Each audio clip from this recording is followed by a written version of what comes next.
this is our Chinese Lunar New Year. Hold on one second, guys. I'm not organized right now. Let me get my stuff together.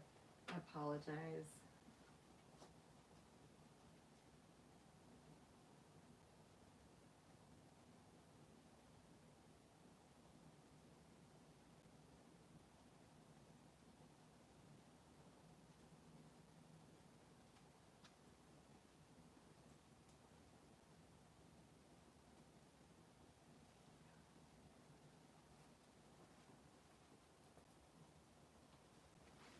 All right, better. I hope you guys are all doing great. We are in the last couple of days of Mercury retrograde, so everything is still effed up. Everything is still crazy. I don't feel like I have my camera set up properly. It just feels really like I'm too far, like it's like I'm cut off here. I don't know why. I don't know why. Usually doesn't do that. Let me lift it up. Let me put another something under there.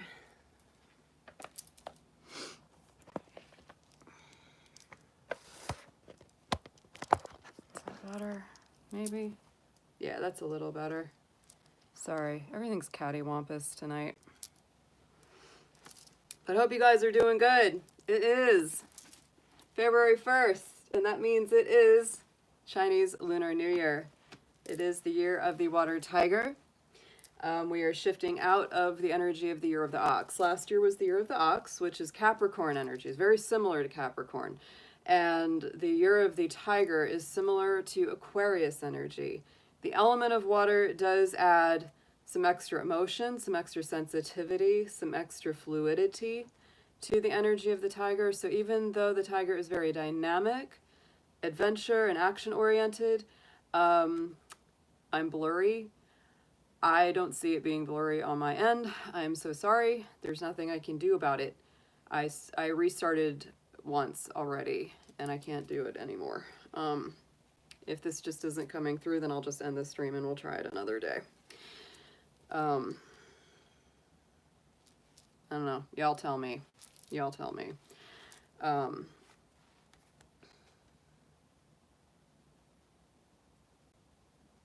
It doesn't look blurry to me on my end at all. So you tell me what you're seeing, guys, because I can't tell you. Okay, it might just be your camera or your computer that's coming up blurry because I'm not seeing any lack of clarity here. So I'm just going to continue. So tonight, guys, these readings are going to be for your Chinese sign, not for your Western sign. So if you do not know your Chinese lunar sign, I highly recommend you look it up. Or if you need me to tell you what it is, I have a complete list of all the Chinese signs by the exact date. If you are a Capricorn or Aquarius, you are going to really need to know your sign, because the Chinese Lunar New Year is calculated by the second new moon after the winter solstice. That is the way it works every time. It really is a lunar new year. It starts with the second new moon after winter, and so this is the second new moon of the year. This is our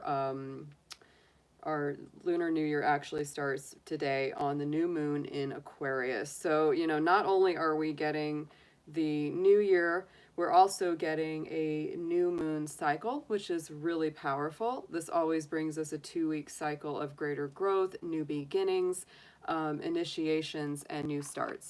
So I really love that energy always. You know, I was born in a new moon, so I vibe very strongly with the new moon. If you know what moon phase you were born in, you might notice that when the moon is in that phase, the same as your birth, you really notice that you get an energetic boost or you just feel a little bit better. I always notice that happening for myself. So yeah, that's a very strong thing that comes through. Sure, yeah, you can always do manifestation work during a new moon because it is a 2-week cycle. And traditionally, Chinese Lunar New Year is celebrated throughout the entire 2 weeks. Most people, like especially very traditional people, will take off those 2 weeks. They will not work. And it's like, it's party, party, party. In traditional Chinese culture, yeah, the Lunar New Year is sort of like Christmas, New Year. 4th of July, all wrapped up into one. It is a huge, huge celebration. It's a big, big deal. It is a big deal. It's kind of like the party of the year. And so people do take off a lot of time from, work. They usually prepare their houses. They get everything cleaned up. They do a lot of preparation. There are definitely like certain, foods and certain things that are, eaten or served during that time to welcome in greater luck, greater fortune, and success. Red and gold are often worn and used because they are meant to attract prosperity, good luck, goodwill, all of that. That's why red is a really big deal. You'll see red used a lot in Chinese and many Asian cultures, and other cultures as well. Red is always a power color. So if you don't know your Chinese sign, if you mention it in the chat, or if you're catching this live stream afterwards, I will take time to let you know what your sign is. Because if you are born in the season of Capricorn or Aquarius, January, February, it does change every year because those new moons don't land on the same day every year. That's why there is always a little bit of a difference as to when the Chinese Lunar New Year actually starts. That's why it can be very confusing for us Westerners who don't know how it works. When most of us are growing up, our first initiation or awareness of Chinese astrology is usually going to a Chinese restaurant and seeing the placemat with all the astrology zodiac signs on it. And we look at that and we see our year. I was born in a dragon year and I thought I was a snake most of my life because I am a Capricorn. I'm right on the cusp of Aquarius. And so I would look at that and I'd say, well, my year is the snake. Little did I realize the year before the snake is the dragon. I was born before the shift over for the year of the snake. So even though I'm technically in the universal snake year, I am still a dragon because that Lunar New Year had not started yet. It started right, a few weeks after my birthday. So if you are a Capricorn or Aquarius, it's very important for you to find out. I have met so many Caps, so many Aquarians in my life that were convinced their Chinese year was a certain year, but it turned out that it was, the one before or after because of that lunar shift. So tonight, we're going to go by your Chinese year. We're not going to go by the Western sign. However, every Chinese zodiac sign has an equivalent, similar Western zodiac sign. Like I said earlier, the Tiger year is akin to Aquarius energy. Last year was the year of the Ox. The Ox is akin to Capricorn energy. So you can actually see how we have that feminine, which is the Ox is very feminine, and the Tiger is masculine. The next year after the Tiger will be the Rabbit, which is feminine. After the Rabbit is the Dragon, which is masculine. So we go just like with Western astrology. It's a breath in, breath out, yin and yang, very much that balance. So if you are a Tiger year, that makes you have a lot of Aquarian traits, independent, very authentic, marches to the beat of your own drum. You don't mind a lot, change, or you don't mind things that you are moving through. So if it is your year, like if you are a Tiger year, this would be, of course, your Tiger return. That happens every 12 years. And so when that comes around, your Jupiter return is also in effect, because that's the other interesting thing is Jupiter takes 12 years to cycle all the way through our signs. So not only if you are a year of the Tiger, this will be also your Jupiter return year, which is a year of greater expansion, greater movement. Some people traditionally will say that your own Chinese lunar year can be a lot harder. Not necessarily better or easier, right? I would say that that's a little true. The last dragon year that I had, it was challenging, but it was good for growth. I will say that. It wasn't the easiest year, but it was a good year. Turned out to be, very good. It set things up for, the further progression. So I would say that if you are born in a Tiger year, this could be a year of lots of challenges. You're going to have to learn a lot, because when you have a Jupiter return year, some people think that means, oh yeah, everything's going to be lucky. I'm going to make a ton of money, blah, blah, blah, blah. Not necessarily. Sometimes that Jupiter energy will really act like growing pains. It will move things out of the way. If you're very blocked, if you have a lot of, negative habits or things that you need to grow out of, it can be very painful because Jupiter has an expansion effect. It helps you to grow past things that have been traditionally limiting. And if you're in your own way, it's going to move those elements out of your way too. So it is a very powerful year if you are in that Tiger year or if you are in that Jupiter return year, which is likely to be both. So I will say that the Tiger year is likely to move a lot faster than our last year. The Ox year tends to be slow and steady. It's similar to Capricorn energy. It takes its time. It doesn't like to be rushed.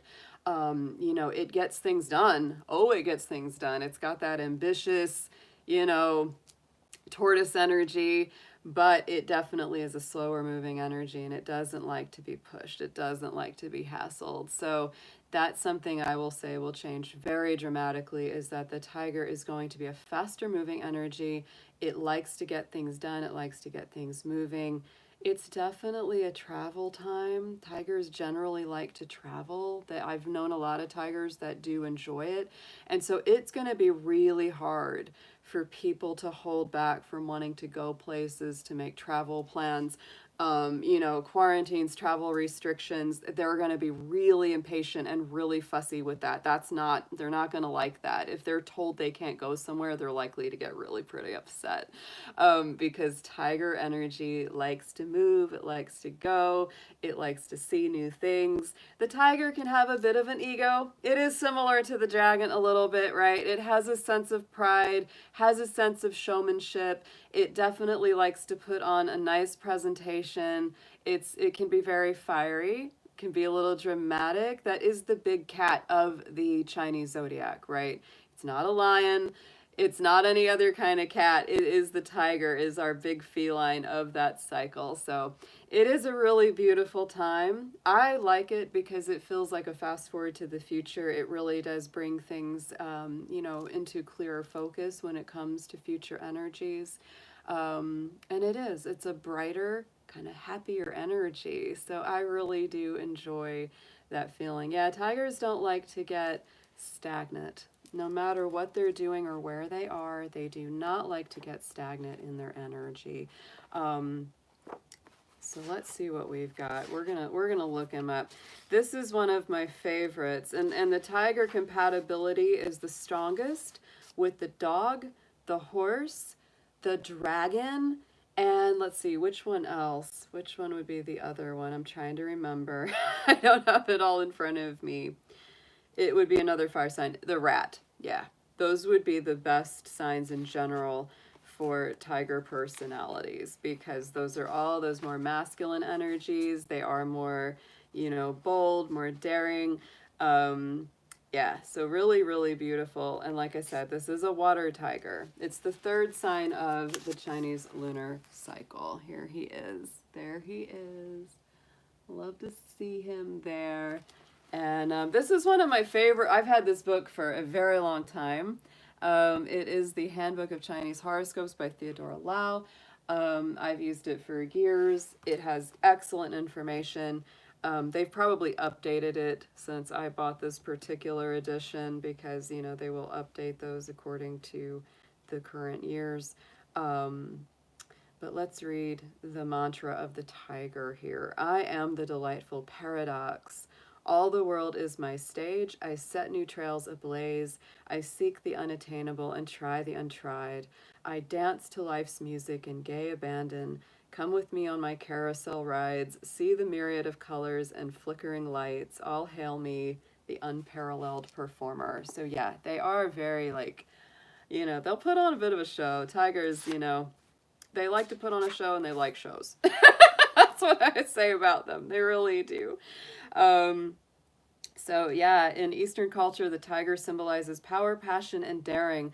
A rebellious, colorful character, he commands awe and respect from all quarters. This fearless and fiery fighter is revered as the sign that wards off the three main dangers to a household: fire, thieves, and ghost. So the tiger is very protective energy. The tiger is a fortunate person to have around, provided you are prepared for the activity that comes along with their dynamic personality. The vivacity of the tiger person is contagious. Their vigor and love of life is stimulating. They will arouse every sort of emotion in people except indifference. In short, the tiger loves being a center of attention. Restless by nature, the tiger is always ready for action. However, because of his impatient or suspicious nature, he is prone to vacillate or else to make hasty decisions. He also can't help speaking his mind when he is upset, but just as he is quick-tempered, he is equally sincere, affectionate, and generous, and has a great sense of humor. Every tiger has humanitarian instincts. This is the Aquarian, drive. They love the underdog, endangered species, sick or orphaned animals, exotic plants, anything that catches their imagination.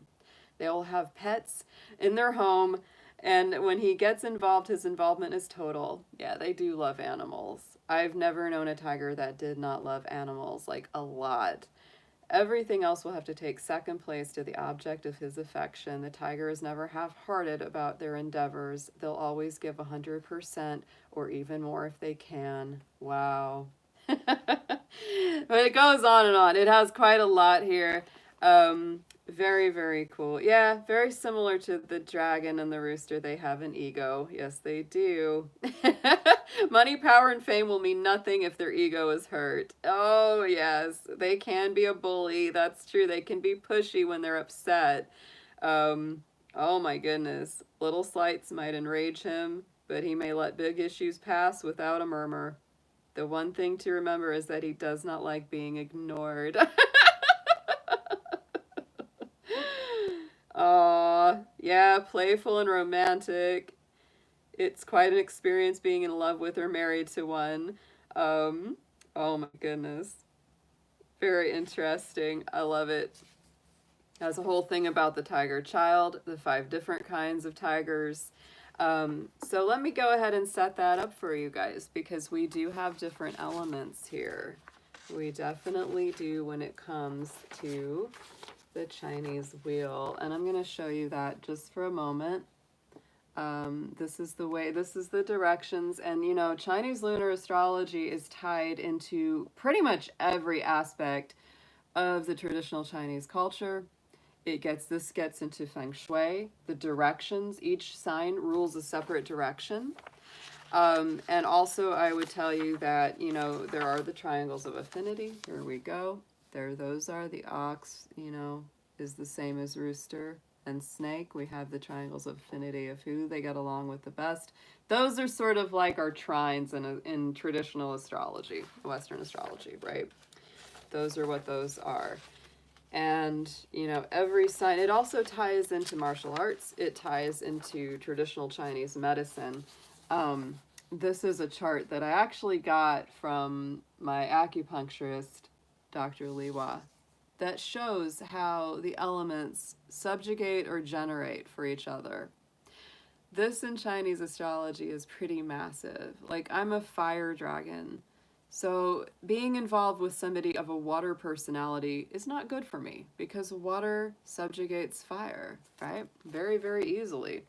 Water is a negative cycle for fire. So if you're in a water element year or a fire element year and you're with, one of these, it's not good for you. It's either going to burn up your water or it's going to put out your fire.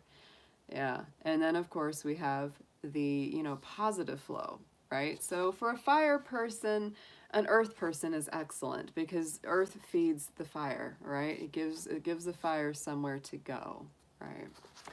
So it's very interesting how that works. But I don't want to throw too much at you too quick, because it is a lot. It's a different system. It can be a little bit confusing at first. I know that, especially if you're making the shift from Western to Eastern. Oh yeah, they make good steam, but I've been in that situation. It's not fun, because then you can't see where you're going. You can't see at all where you're going. We also have ascendant hours, right? The hour of your birth has some extra energy as well. Like, I was born not only in a fire dragon year, but I was also born in a dragon hour, which really ramps up the dragon. This is why I named my channel Dragon Tail Tarot. Because I am very, very, very dragony. Gotta get my little dragon out. And yeah, the dragon is a really big deal, of course, in Asian culture. It's a big deal in a lot of cultures. And yeah, it's definitely seen as kind of that ultimate symbol of good luck. It is the one magical creature in the Chinese astrology cycle. There's all the other ones are like real world animals. So guys, let's go ahead and get started. I'm going to start out with the tiger year since it is their year. We're going to do some little card readings for each of our signs. Hey there, Mariana. Appreciate that. Hey, Amber. It's good to see you. I'm going to be using tonight the Chinese fortune reading cards. That's the first one I'm going to be using. I will be using, this is an amazing deck I'll be using for the affirmations, the wisdom of the Tao oracle cards. I love snakes. My dad was a snake. Absolutely love snake folks. Oh my goodness. I'll be using the Tarot of the Divine for the tarot cards. And I will be using these guys as well. We've got a lot of little cards, the little fortune cookie cards. Yeah. I hope that's not too many card decks to be using here.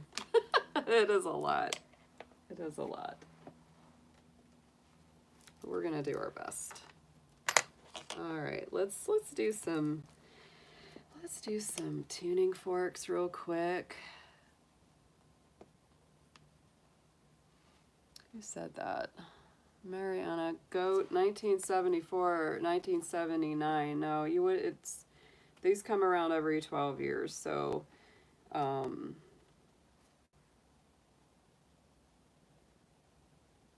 yeah, 1979. For the most part, was the year of the sheep. 1974 was a tiger year, actually. Yeah. It was a wood tiger. Yeah. Neither one of them are goats. Yeah, 79 is the tiger. No, 74 is the tiger, and 79 would have been, yeah, the sheep. The sheep. Yeah. The interesting thing about the year of the sheep is sometimes called the year of the goat too. But the thing that happens, it's things get missing in translation because in the Chinese characters that go way back, there's no difference in the figure for sheep or goat. In that case, they both basically mean four-footed, horned, animal. Like it could be a sheep or a goat. I tend to associate it more with a sheep because the sheep year is akin to Cancer energy. And I think of sheep and lambs as being much more in that like familial, nurturing, soft, gentle, maternal energy, which is very Cancerian, right? It's real similar. Whereas the goat energy is so much more Capricorn, and it doesn't quite fit in with that archetype, right? And our ox is definitely the Capricorn energy. So, all right, let's go ahead and get this started. A Leo dragon, Marie, that's a very fiery, big personality. I once met an Aries dragon, and holy cow. It was just like, can I even be in the same room with you? Because dragon energy is akin to Aries, right? It's very just boom. Hey there, Shanta. Good to see you, honey. All right, so let's just go ahead and get this going because we got a lot to do. We got a lot to do tonight. I also want to send a big thank you out to all my new subscribers. I've had quite a few of them very recently. My numbers have gone up. I also want to send a big thank you to all my Scorpio tribe. My Scorpios have been showing up. Y'all have been awesome. I have more views on that Scorpio video for my February monthly forecast than I've had in a minute. And I don't know what happened. Either YouTube promoted the video or my Scorpios have just been all coming out to the yard because y'all have been showing up. I love it. Thank you so much. I really, really appreciate it. Love my Scorpios. Love them. It's one of my favorite signs to talk about because they're deep. Because they're deep.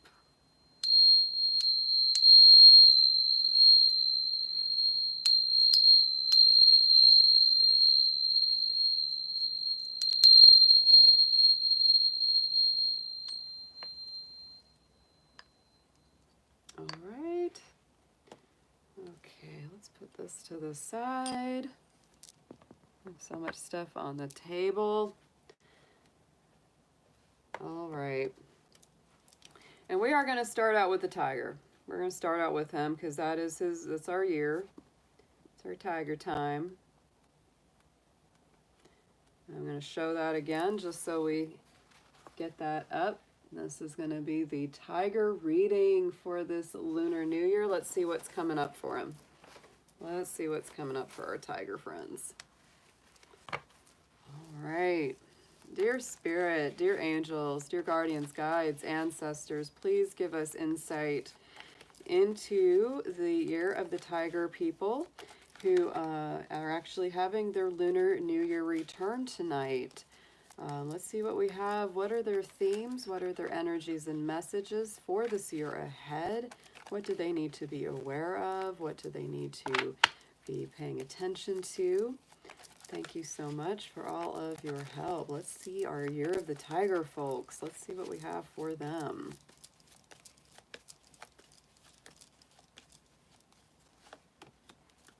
Wow. Okay, tiger. We have got the card of paradise here. Very, very beautiful energy. I would say your key theme for this year ahead is very beautiful.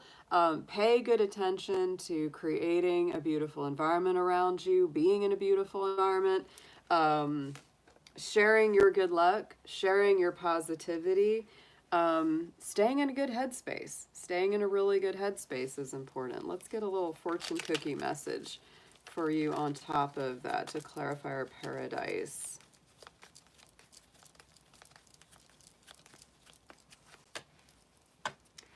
Yes, pay attention to the signs, my little tigers. Your future positive direction will reveal itself. Any doubts and confusions will soon disappear. So if you've been going through any kind of difficulty, or you've been really feeling like it's hard to get to your paradise, hard to get to that place that you want to be in, just hang in there. It's going to clear up. Things are going to be, there's going to be some challenges. I think there's always some challenges when you go through your own lunar year, but it really is a time of removing blockages and positive growth. So don't let it get you down. Even if there's some roadblocks or difficulties on the way to getting to that paradise state, don't worry, it's going to work out. Just keep going. Pay attention to the signs and stay in a positive direction. Try to maintain your positive outlook no matter what. Let's get some tarot, please, for our tiger year people. Let's see what their Lunar and New Year is looking like.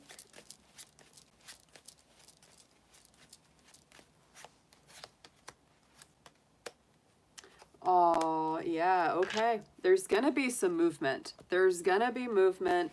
There may even be some travel and movement going on this year. So in the, in the beginning of the year, I'm kind of going through like a cycle here. We've got the Nine of Cups. Nine of Cups is all about moving in the direction of wishes, hopes and dreams coming true. So there it is yet again. It's like you really want to move in that direction of going towards a happier state, a happier approach. There's a lot of choices you're going to have to make, and you cannot be lazy about this. I know that's really, there's going to be quite a lot on your plate. You do have to make some decisions with the Seven of Cups, right? There's a lot of cups here in this read, by the way. Being the year of the water tiger, that actually makes a lot of sense. This is going to be a more emotional year for a lot of you. Right in the center, Page of Cups. So we've got, cups, cups, cups. And this would give you more in the middle of your year. This is where you're going. Page of Cups is extremely important this year. I love the little bunny, of course, in this one. Page of Cups is emotional connections and conversations. It's really being in a very accepting, loving, apologetic sort of place. It's like you want to make amends, you want to smooth things over. You know, you may need to issue some apologies, or someone may need to apologize to you. That's that kind of energy. It's very Pisces, right? It can definitely bring those spiritual connections, messages from the divine, messages from loved ones, or romantic connections coming in. So be very open, Mr. or Mrs. Tiger out there. You're going to need to be emotionally available for those conversations, because they are going to be important, and it's important that you're able to communicate in a very loving, compassionate, and intuitive way. Look at this. Oh my goodness, with the moon card clarifying. Absolutely. Pisces power. You might have someone in your life that's very Pisces, or has some Pisces in their chart, because this is so connected to that. They may be very emotional. They may cry easily. They may get very upset, very sensitive kind of personality. And so, yeah, you really have to be in a loving way when you communicate with them and with others. Likewise, you're likely to be very sensitive and very emotional yourself this year, for my tigers, because this is a water tiger year. And no matter what your element is, it is making you more sensitive, more touchy, more moody. And it's important for you to be sensitive with others, and for them to be sensitive with you, because your heart is softer this year. So very strong energy there. I also think, with that moon, sometimes it really has to do with there being confusion or miscommunication, right? Because sometimes the moon can be cloudy, foggy. I always want to say that. Fuzzy and foggy together. It's fuggy. And it can be really fuzzy energy. So it's hard to always see it very clearly. That's why it's important for you to communicate from a strong heart space, because that's what's going to help you avoid those miscommunications, misunderstandings, and hurt feelings that really do set you back quite a lot. Last card out is the Eight of Cups. And like I said, this can be departures, this can be moving, it can be traveling, it can be leaving behind something that is not emotionally or spiritually fulfilling, going in a better direction. It can also be sacrifice, right? It can be saying, I've got to sacrifice something for the greater good. Oh my goodness. Tiger people, tiger folks, what a year ahead. It is so emotional in here. Page of Cups coming out again. It all has to do with emotional communication this year for my tigers. It really does. This is such a watery year. You are definitely either involved with somebody with some water energy, or who's very emotional or very intuitive or psychic. You're feeling that way yourself. You've got to be able to be vulnerable and open up that heart space in a big way, guys. On the bottom of the deck is the Four of Wands. It has a lot to do with your soulmate twin flame connections, building a happy home with them. I feel like if you want to get to this place of paradise with them, you have got to be willing to open up your heart, be emotionally vulnerable and available, because if you are not, you are going to suffer the other side of it, which is a lot of emotional hurt, confusion, and, just not knowing which way to go. So that is, strong way to start this year. My goodness, guys. What a watery reading for the year of the water tiger for my tigers. Yeah, keep all that in mind as you traverse this year's energies. Let's get an affirmation on this, please, for my tiger folks for their year ahead.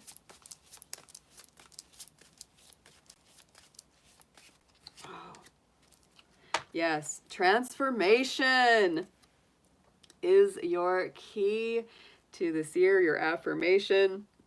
There is a lot being transformed, and I think for a lot of my tiger personalities, a big thing that's being transformed is I think you're coming out of a more, logical headspace. Not that you can't use your logic, right? Not that you cannot use your mind, but you got to shift from being overthinking to intellectual to being a lot more sensitive and emotional, tapping into the feelings, tapping into other people's heart and emotions this year. A cycle that has completed itself is ready to regenerate. Profound change must occur for the good Transformation and rebirth are on their way. Become a seminal part of this force and grow. It is a year of growth for all of my tigers. Jupiter returning. It is about breaking some of those walls down and being available and there for everyone. Oh my goodness. And also yourself. You know, y'all are going to be more sensitive this year. You know, it's not just other people's emotions you need to honor, it's yours as well, right? Very beautiful. Very beautiful. All right, guys. Let's get to our next sign in the cycle. That's going to be the year of the rabbit. So, folks, we're going to be doing our bunnies next. I'll put this up. There is our year of the rabbit. Rabbit energy is akin to the Western sign of Pisces. Very sensitive, right? Very psychic, very intuitive. Rabbits are a beautiful energy. I love my bunnies, as you know. And so if you are a Western sign Pisces, you may feel a lot of energy coming from this rabbit reading. But this is for our rabbit year. Next year is the rabbit year. So let's see what we have for our bunnies. Rabbits are cunning, though. You know, people should never underestimate the rabbit. The rabbit is considered the second luckiest sign next to the dragon in the cycle. And there's no doubt, you know, people use, you know, have always, I don't smile on this, but people have used the rabbit foot as a symbol of prosperity and good fortune, right? Because rabbits are prosperous. They are shapeshifters. They're very canny. You know, they hear everything. They perceive everything. And so this is your year right before, you know, next year is your year. So this tiger year that we're in for the rabbit is really building you up to your own energy, which is coming next year. So anybody that's born in a bunny year, you will be experiencing your Jupiter return next year. Let's get into how the rabbit will fare in the year of the tiger, the year of the water tiger, please. Let's see what we have for them.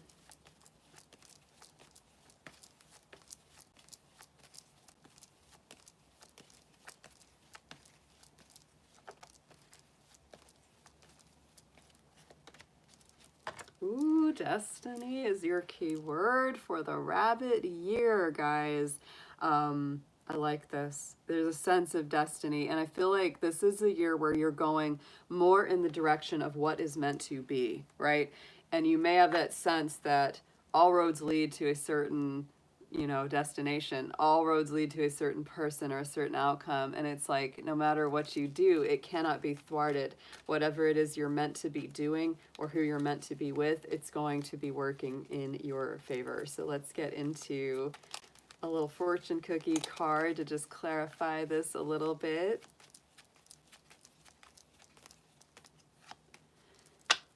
And we have, oh, this is an important one to pay attention to, rabbit. The burnout card. Your hard work will see results, but your health needs to be maintained. So check in with your doctor and try to maintain a healthy lifestyle. Very important. So don't work too hard this year, rabbits. Don't burn yourself out. You feel like you have a date with destiny, and as a result, you may be working a little too hard towards those goals. The main thing to remember is if it's destiny, it's going to unfold. You don't need to worry about it too much, right? You don't need to overwork or overdo to get to where you're going because it's going to come to you very, very naturally. So bunnies, don't hop too hard. Let's get into some tarot, please, for our year of the rabbit, folks. Let's see how their tarot looks for this year of the tiger. How is that unfolding for them?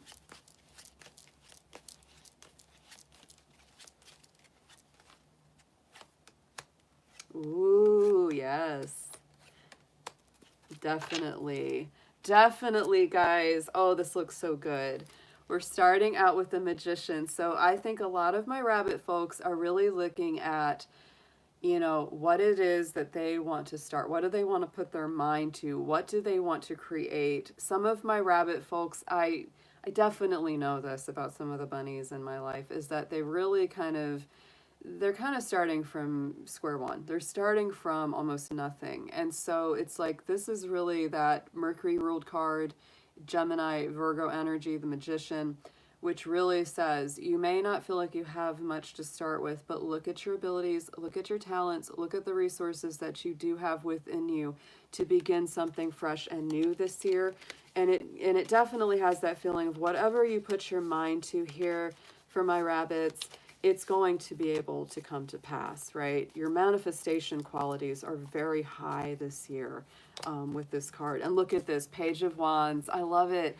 This is about initiations. It is about new things. And it is about getting excited and happy about something again, because the Page of Wands is joy, it's happiness, it's that childlike energy and enthusiasm returning to you. So I feel like, you know, this feels like a positive beginning to your year.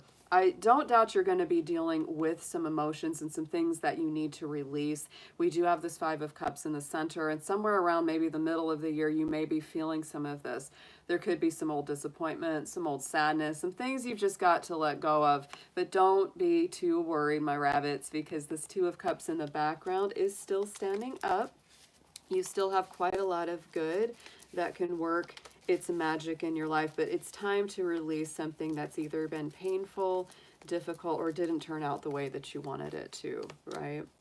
And do a little self-healing work. Look at that. To me, when you put these two cards together, it is a definite emotional recovery with the Hermit. This is Virgo energy, all about healing, wellness, attending to the needs of the soul, and following your inner light right there. There's the star of your truth, your guidance.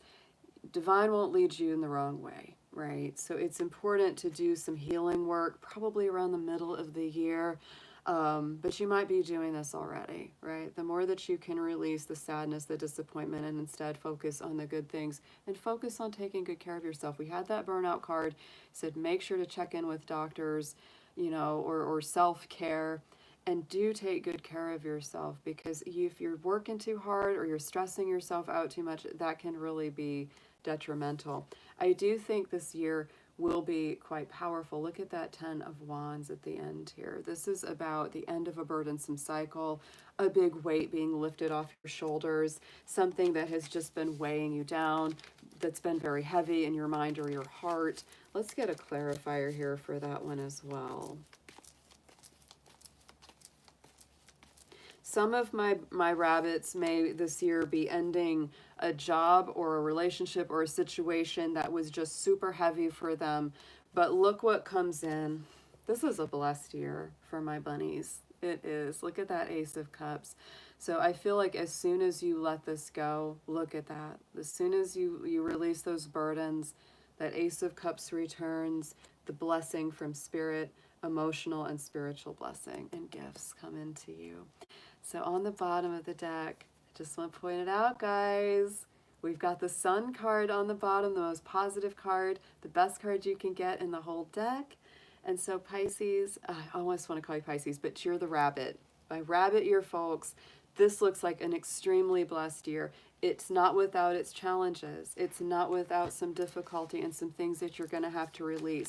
But wow, it's going to turn out beautiful. And I feel like by the time we're getting ready for your year next year, for the rabbit year itself, you're going to feel so much better. Like you're just going to say, wow, what a year. I cleared so much away. I came back into a good sense of being.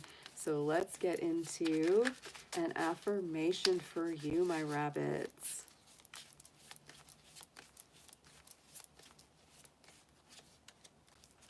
Yes, and this is absolutely it. Change of direction. That's what it is, because you're going in a direction of more happiness, personal growth, personal transformation and power, a more optimistic direction. You're doing a lot of self-healing this year. Change is necessary and inevitable at this point, and it is in your favor. Your intuition has been alerting you that a change in your approach and outlook must occur. Now is the time to act and make your move. Beautiful reading, guys. Oh, my bunnies. My bunnies, my bunnies. And good to see HP back in the chat. It's been a minute. I hope you're doing well. And you're welcome, Rachel. I'm glad you enjoyed that. That was a beautiful read for the bunnies.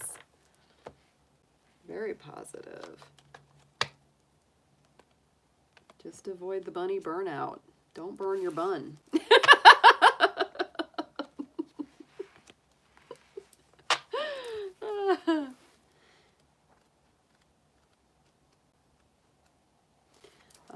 guys.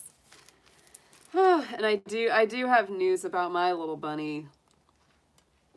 It's kind of sad, but it's kind of inevitable. My little Petey bunny, I took him to the vet yesterday, and the vet really recommends to euthanize him before too long, because he has a wound from his surgery that has never healed, and it's unlikely that it will because of the way it is, healed the best it can.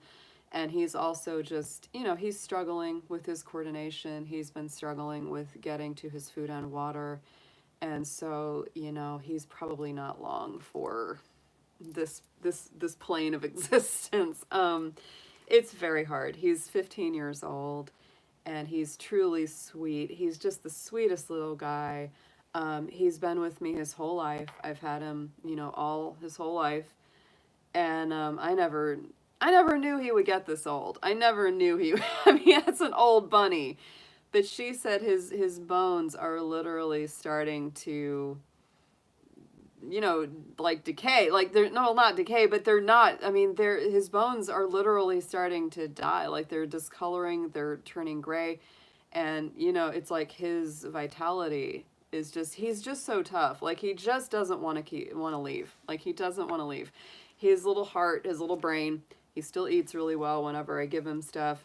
But, it's sort of that whole death with dignity thing. You want to be able to give them a good death before they get to a point where they're just miserable, right? He's not completely miserable at this point, but if I leave him for much longer, it's going to turn that way, and I don't want it to turn that way, right? So I do have some at-home places that can do in-home euthanasia, which I like a lot better than going to an office or something, which seems so cold. So, in the next couple of weeks, I will be looking into that and seeing what they say. Yeah, exactly. The quality of life is very important. And it's tough for him because I just feel like he has such a determination to keep going that I just know, like, if we don't, like, help him, help him to go, he just won't go until he's just an absolute miserable mess. And I do not want that to be the situation. He will come back to me. I know he will. And my little Bunsen bunny, she reincarnated and came back to me. I'm absolutely convinced of bunny magic. And so any of my rabbit folks that watch your rabbit reading and you're still listening to my story about my bunny, that's another thing I'd say about those rabbit personalities. Y'all are truly magical beings. The rabbit has a very magical, transcendent, shapeshifter and kind of power. And so you guys have some of that in your personality as well. There's no doubt in my mind. After my experiences with rabbits, I believe in bunny magic. I totally do. I'm going to be a crying mess when we do let Petey go, but I know that he will hop back the bunny trail to me. I have no doubt in my mind. He is such a powerful little soul. All right, guys, get excited. Where's all my dragons? It's dragon time. We're going to read for the year of the dragon people. Yee! That is me. And I know we got a lot of dragons. Dragon energy in the Western signs is akin to Aries. So if you are born in a dragon year, you are going to have some Aries traits in your personality. Sometimes quite impatient. So Marie's the dragon too. Yeah, that's an interesting thing for me. I'm a Capricorn, but I'm a dragon. Capricorn's very patient. Dragon is not patient. So it sometimes really butts heads for me. But, you gotta love it. Dragon personality is bigger than life. It certainly is. So our next dragon year will be 2024, the year after the rabbit.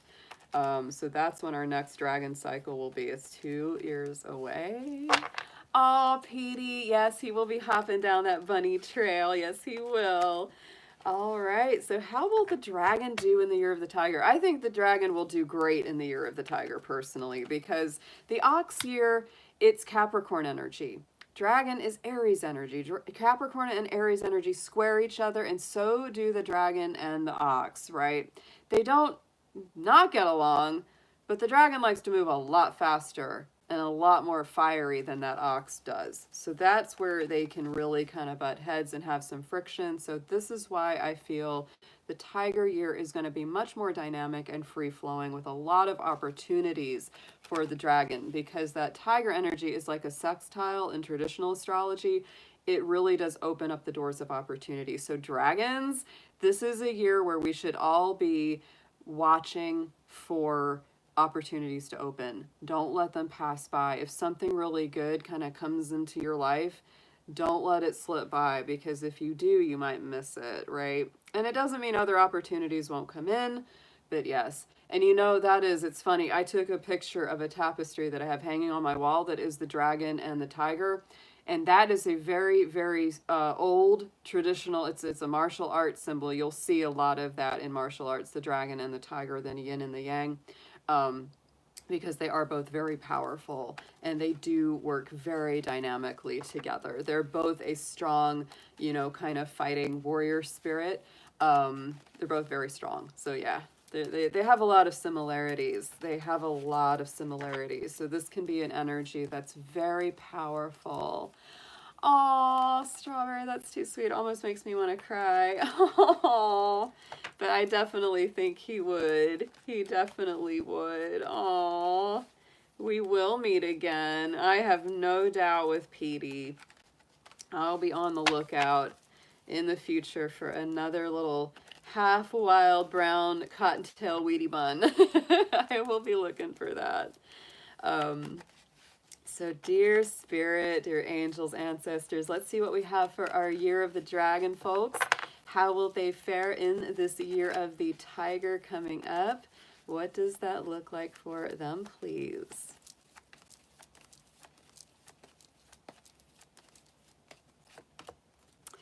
Interesting, guys. Okay, so the tiger and the dragon both have this card of paradise coming up. So absolutely, there's a lot in common for the dragon and the tiger this year, and it is a very positive year for the dragon. You may find yourself in beautiful places, traveling somewhere new, creating a little bit of a paradise on earth for yourself, but I feel like this could be some really good times after a lot of hard work and a lot of trouble, right? Because I feel like you get to that state of paradise and it's like, ah, I can finally relax. I can finally rest. I can finally take a breath after this. Let's get into a little fortune cookie card. Let's clarify this paradise card for the dragon a little bit here.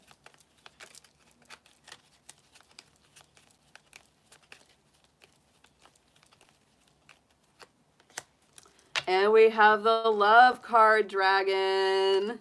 Clarifying that paradise. So you may be sharing this state of being with a loved one. So love is in the air, a great time for commitment and taking relationships to the next level. Ooh, love in the air for the dragon. Let's get into some tarot. Let's see what the dragon has coming in the tarot, please, spirit, for this year ahead. This is exciting.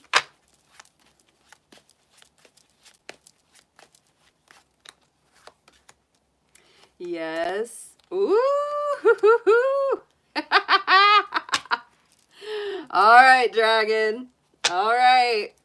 This is cool. Six of Cups coming out first. So there's definitely something about nostalgia, sentimentality, elements of the past, love interest from the past. This can be old soulmates, twin flames, people that you've been separated from for a while, but you've really been thinking about it. Been really thinking about it. You're on their mind and heart.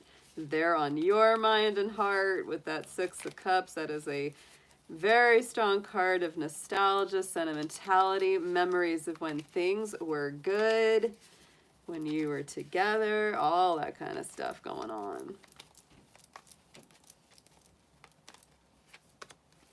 Knight of Pentacles. So, you know, this makes me feel like somebody has some plans to come see you or you to come see them, because this is the movement, right? It might take a little while, right? Because the Knight of Pentacles is a slow walk. It's not super, super fast.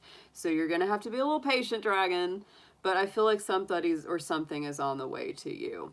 This is also strong Virgo energy. This is strong Cancer energy. These two are very, you know, very mutually supportive. So even if those aren't signs that are in your life, it does make me feel like it's working together very nicely in your favor, because these two signs do work together really well.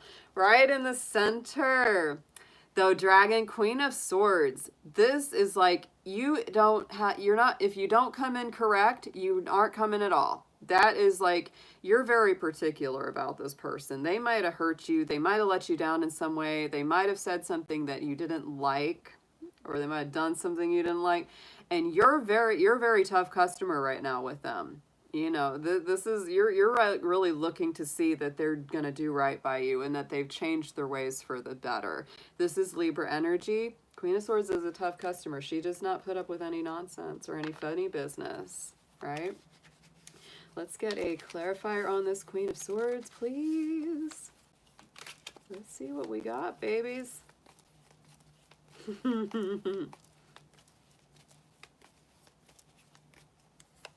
You know, and dragons, oh yeah, I feel like you're, with this person or with this love interest, you're definitely saying you either do right by me, you treat me right, or I'm fine being alone.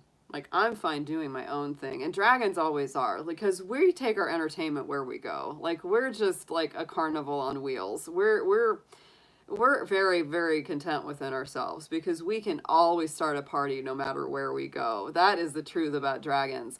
So we got Hermit energy, Libra energy. There's a lot of strong Virgo in this. So to me, that brings in a lot of self-healing. Focus on your well-being, focus on your health. And that includes not just your physical health, dragon. That includes your mental and emotional health as well, and boundaries, right? Keeping those boundaries in strong check. So I feel like if they come in and they want a second chance with you, they want to, you know, reconnect things, if they ain't doing right in your opinion, you're willing to just hang out there on your own. You are not going to just immediately accept it if it's not the offer that you want, right? Third card out is the Hanged Man. So you may be really, you know, this could be a year, especially as you wrap the year up, where you're still making some decisions. You're still not quite sure of a few things. This is Neptune energy, Pisces energy. You might be very reflective. And there also may be some things you're sacrificing this year, dragon. Some things that you're letting go for the greater good.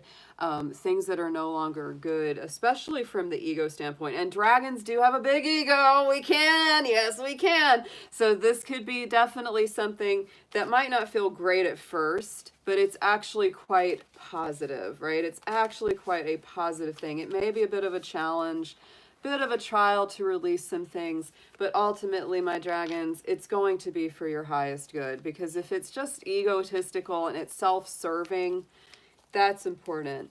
And I would also say that you may have to look at the whole, right? If you have somebody in your life and you're being kind of hard on them, you might have a good reason for being hard on them. They might have been really not fair with you or not nice with you, but give them a little bit of the benefit of the doubt. If you look at the whole of them and say, well, most of the time they're really sweet. Most of the time they're really caring, and they really do have my best interest at heart.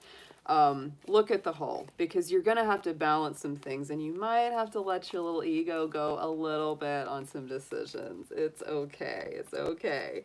Yeah, and that's definitely going to cause a little rustle tussle inside of you. You don't like it, but you're going to have to do it, dragon. This isn't a terrible skirmish, but it is a little bit of friction. You know, dragons do like to hoard. They're kind of acquisitive. And when we're asked to put something down for the greater good, at first we're like, oh, I don't want to let it down. On the bottom of the deck, we have the King of Coins. And on the bottom of the other deck, we have the King of Cups. We have a lot of king energy here on the bottom. This is some strong, strong energy. My feeling with that is that you want to make good decisions when it comes to your heart and also your money, because the King of Coins is our coins. It is our money. It's our stability.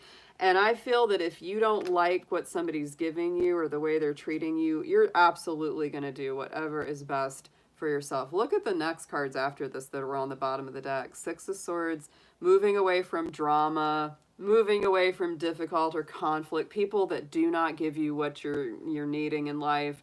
You're not interested in it. You don't want to fight. You're not, dragons don't like that. We can fight, we can breathe that fire, but ultimately we really just want to have a good time. We just want to eat good food and, you know, put coins in our hoard and just enjoy life. We really don't want to have to fight people if we don't have to. Empress card was after that too. So I really do feel like you're coming strongly into your own this year. The Tiger year is a powerful year for the dragon. It definitely brings some strong energies out, but overall, this is a year of love, a year of paradise, and I feel like if one love interest doesn't work out, something else will come for you, because it's like you have options. You have options that you may not even see at this time. So just stay open-hearted, my dragons. Don't lose faith. Don't lose heart. You have a big heart, and you're going to be fine. Let's get into the affirmation, please, for our dragon folks.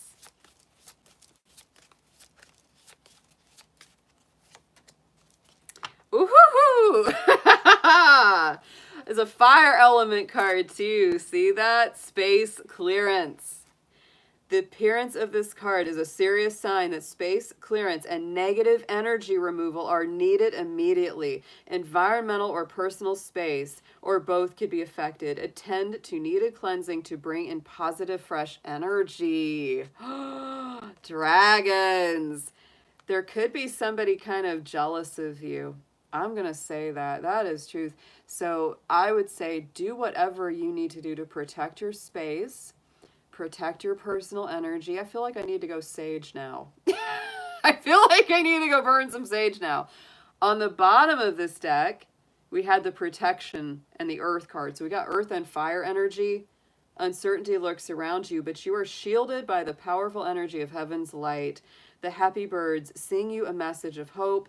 Feel safe and have no worries. Mount Tai, the most sacred ancient mountain, is here to support and protect you. What a beautiful message, dragons. Oh my goodness. It's like, protect yourself. You need to clear your space right now, right now. But you are so protected. You are so protected by heaven and by the divine light. You're going to be fine. Oh my gosh, this was a powerful reading. I have to go on and on about dragon because I am a dragon. I'm sorry, guys. That was a great read. Wow. Whew.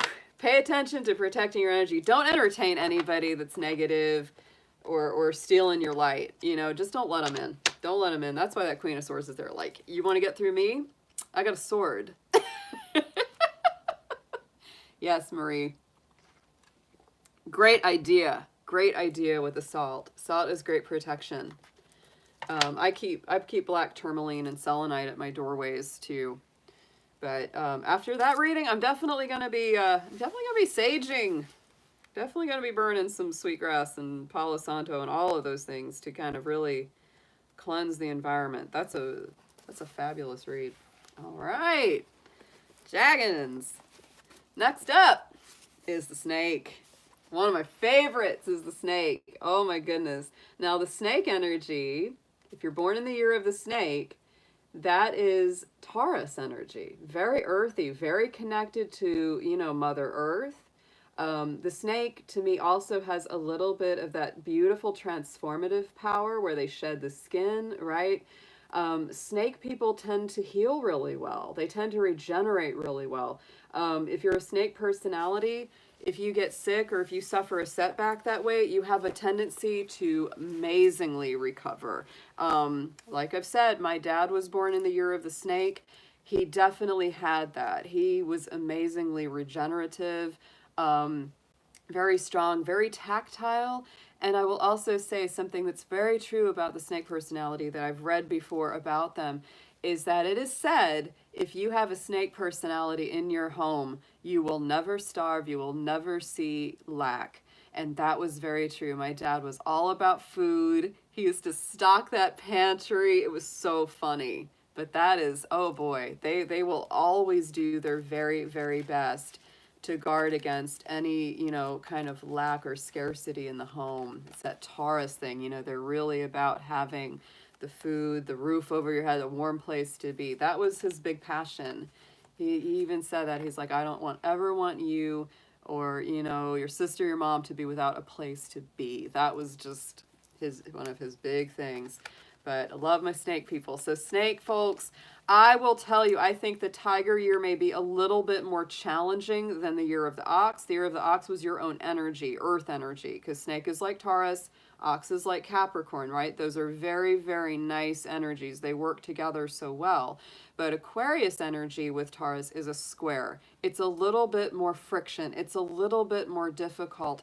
And so I will tell you, you may have that in your life this year.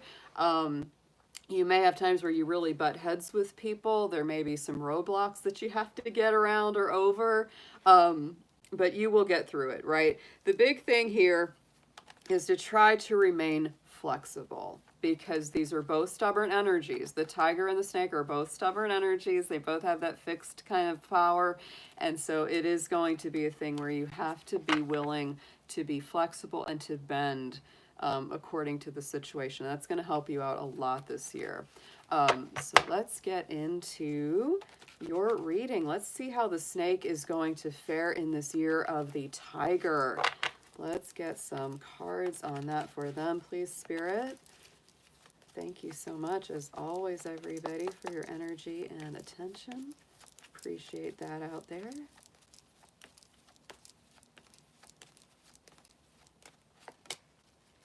But it's a good year. There are some celebrations up here for the snake. This is the year of celebrations, of good things coming full circle. And I think that because you're coming from a year that was very positive, there could be some things culminating and coming full circle this year that you already had started working on last year, right? And you may feel like, wow, yeah, after all that effort, after all that energy I put into this, I finally got what I was looking for. Let's get into a little fortune cookie just to clarify the celebration card a little bit.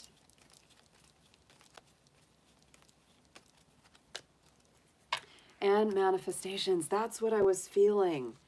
That a lot of what's happening this year for the snake is a manifestation of things that you've already had set in motion. A bountiful time awaits you. Your wishes could manifest right before your eyes. So yeah, that's perfect. And I would say, you know, since we've been coming through all these retrogrades, it's like you may be kind of doing things that have worked for you in the past and just doing them again this year. That would be very, very good too, because then you run less risk of hitting those roadblocks or those bumps, because you're doing something that you've already done before. Let's get into some tarot for our snake year people. See how you're doing in this tiger year.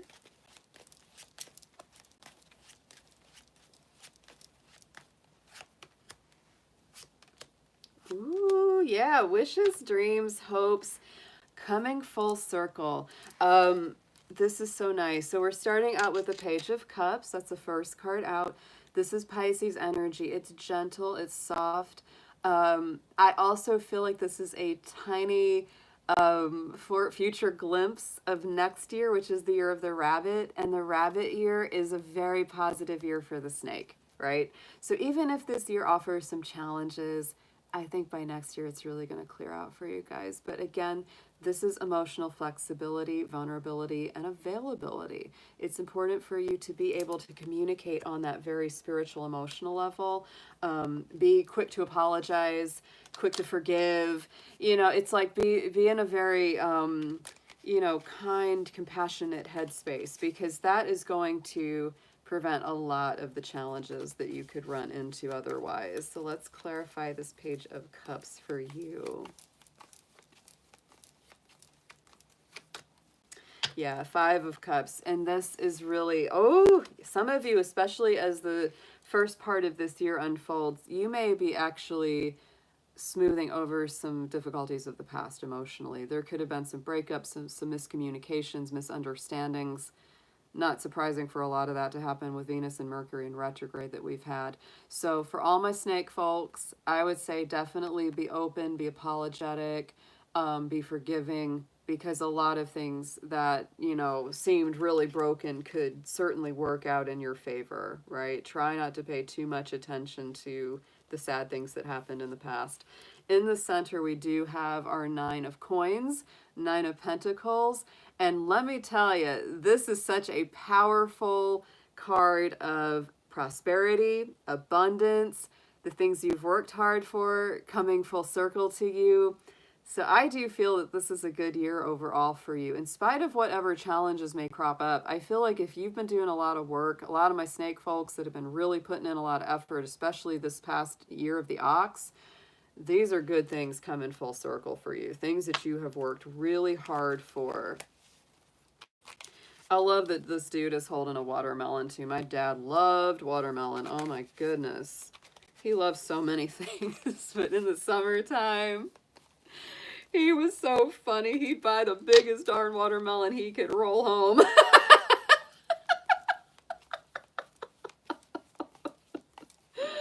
Oh, boy.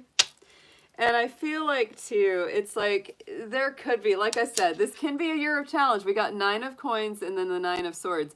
So don't let good things become negative things by worrying about them, because that could be a thing that comes in or sneaks in. It's like some good things are happening and you almost feel like you're waiting for the other shoe to drop. You're like, oh, this can't be for me. This is too good. You know, what's going to happen that's bad next? So don't ruin your own happiness. Don't sabotage your own joy here for my snakes, please. You know, if you have some things that concern you, don't let it take root as deep worries or sleepless nights, right? That's not worth getting into. And we've got this beautiful Page of Wands here. We've got this beautiful Page of Wands.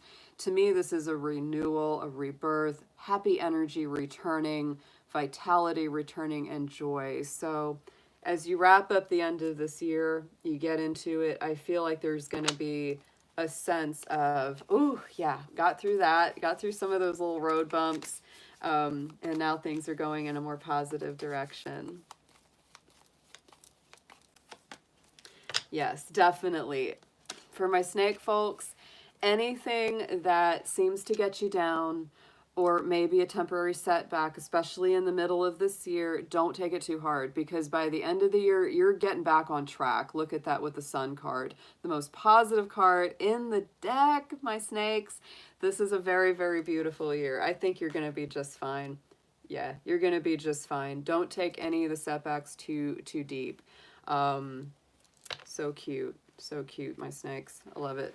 And look at the bottom. Yeah, you're definitely working on, you know, money and being careful with your money, because the Knight of Pentacles and the Four of Pentacles are definitely about being careful with your finances, your resources. And snake people tend to be very focused on those. Like I said, it's similar to Taurus energy. They're very focused on their manifestations, on the resources and what they have in the bank, what they have to work with. Just hang in there with it. It's going to turn out okay. I really do feel good about it. So let's get into an affirmation for the year of the snake. Let's see what we've got for you.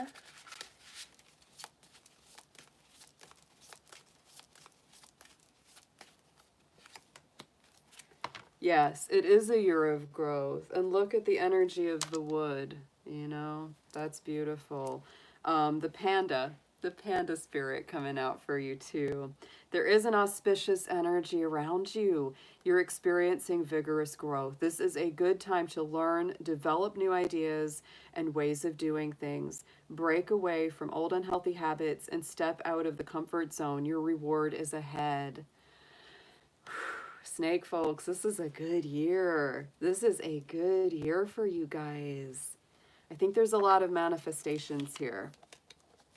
Just don't let any temporary setbacks or difficult emotions get you down for long. Don't let it set you back for long, right? It's like, keep it moving, keep it going. What a nice reading. And thank you for that donation there, Kimberly. Appreciate that. And yes, guys, if you want to make a donation to the channel, All of those donations do go directly to the channel and to our forward future growth. And you can do that through the super chat option on YouTube, or I have my links to my PayPal account and Venmo and Cash App. You can donate through those as well. So let's get into our next reading, guys. This is a powerful one. This is going to be a good one. This is the year of the horse. I don't know where all my horses are, all my wild horses running free out there. The horse energy is very similar to Gemini in the Western cycle. So if that helps you to remember the horse, that can be an assistance. But the horse is very similar because they are restless, they're free-spirited, they're born to move, born to think, born to talk and share. It's a very similar approach. They are very versatile. They like that versatility. They are a bit of a kaleidoscope, right, in the Chinese zodiac. And this should be a very, very good year for the horse, because the tiger year that we are currently going into is akin to Aquarius energy. It is a fellow air sign. So actually, let's see, when we look at this, I'm going to show you guys. We're going to show you how that works with the horse. Here it is. Yeah, because you belong to that affinity, the third triangle of thinkers, right? The tiger, the horse, and the dog have a very nice affinity together. Those are basically your trine energy signs. And so, yes, very positive year energetically for our horse folks in the tiger year. Thank you so much for that, Nancy. I appreciate it. All right, so let's see what we have, Spirit, for the year of the horse. How are they going to be doing in our year of the tiger of 2022, please? Let's see what we have for them.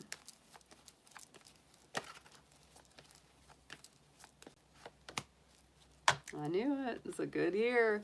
Keyword abundance for the horse. This is absolutely a time of manifestations, things coming full circle. Love it. Let's get a little clarifier on that abundance card. You know, and this could have been after some rocky times for our horse people. You know, you might have been really working hard for a while and feeling like, when am I ever going to get anywhere? This last 2 years especially would have been more challenging for our horses. Absolutely. Really 2 or 3. Yeah, going back about 3 years, it's not been easy for the year of the horse. This is the first big, like, energetic break they've had in a minute, so it feels great to me. Yeah, and we have the challenges card.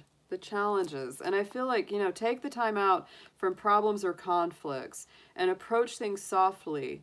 Don't make matters worse, right? Don't push things harder if they've already been challenging. You have been going through them. You've definitely been going through some challenging times. I feel like this year is like the first big break in a while for the horse people. That's very true. Let's get into some tarot for you guys. Please, let's see what we have for the horse folks in the year of the tiger. What is that looking like for them, please, Spirit?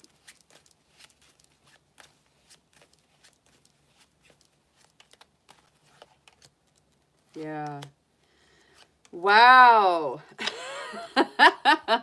Yeah, no, this is a lot of clearing that's coming in. First card out is the Ten of Wands. You've definitely had some burdens, but this is the end of a burdensome cycle, the end of a lot of heaviness.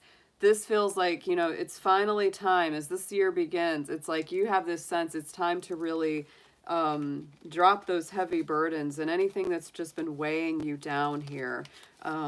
Amazing. Yeah, because you've definitely been going through it. You've been going through it. That's the end of a very tough cycle. And look at that. You're ready to create something new. Oh, beautiful for my horse folks. The Empress card. So, you know, you're ready to end that difficult cycle. Put those burdens down and start creating something beautiful and new, giving birth to new ideas, new projects, new creative endeavors. Absolutely gorgeous energy. New relationships potentially too, because that's a Venus-ruled card as well. This could be the end of relationship drama or heaviness. In the center, look at this Justice card, Libra energy. And so this is about balance, equilibrium, harmony returning, wrongs being righted, right? To me, that's really like a karmic cycle coming full circle where you really get, you know, where you kind of get what you finally deserve, and people that have treated you wrong get what they deserve. But it is, you know, it's also a reminder, keep your integrity, keep your balance, make decisions from a higher minded place, because this is about divine justice coming in for you. Strong Libra energy too. Look at that. Oh, telling you, this is going to be a year of reversals for the horse in a good way. 10 of Cups coming in here. So it's like it's bringing you back all the blessings, the happiness, the stable home, good relationships, just a feeling of pure bliss and freedom in your soul. So beautiful. 8 of Pentacles. So I feel like you are going to be working very diligently at something. This is definitely that learning and teaching kind of energy. You know, you may have gone to school for something, or you may be teaching someone something you've already learned, but this is very much just stay the course. You know, don't get too overwhelmed. Just take things one day at a time. Hang in there, persevere. Even the challenges are going to be worth it, right? That 8 of Pentacles is all about, you know, just doing good quality work, even if it's, you know, tedious, even if it takes a while, but getting to a good outcome. We have the 2 of Wands here as well, so I do feel that this opens a new door of opportunity, new fresh life coming in. It's a beautiful feeling. On the bottom of the deck, we do have the 5 of Wands, so there's definitely been friction. There's definitely been that tussle energy. Knight of Cups. Ooh! You may have been fighting yourself a little bit over approaching somebody that you like, maybe asking them out. Might have been a little challenging for a while. I think that's going to be changing. I do. This is a year of surmounting some old challenges for my horse people in this year of the tiger. Let's get into an affirmation for you guys, please.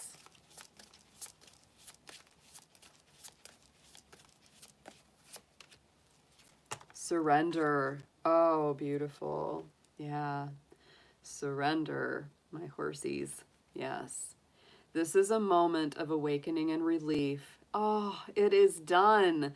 Step back to see the big picture. Instead of fighting a battle you can't win, stop struggling, concede, and preserve your energy for the next strategic plan of attack. Winning is ahead.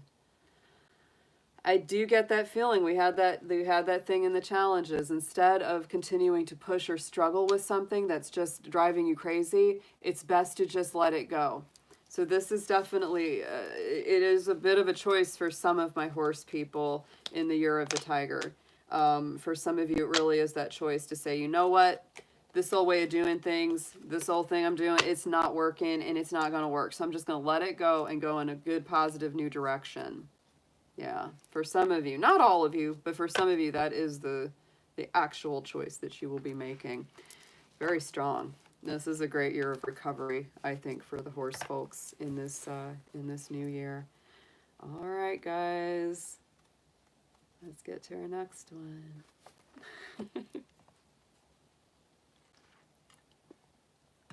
Here we go. The 8th sign of the lunar cycle, and that is our sheep year. So anybody, my sheep years in here, this is going to be your reading for how you fare in the year of the tiger. The sheep is very akin to Cancer energy in the Western zodiac, so you will find some of those same qualities in the sheep personality. Gentle, nurturing, family-oriented, loving, nostalgic, right? Very, very sweet. Very sweet energy that sheep people usually have. So let's see what we have for you guys. This is going to be for this tiger year 2022 ahead. What do we have, please, Spirit, for the year of the sheep? How are they going to do in the tiger year?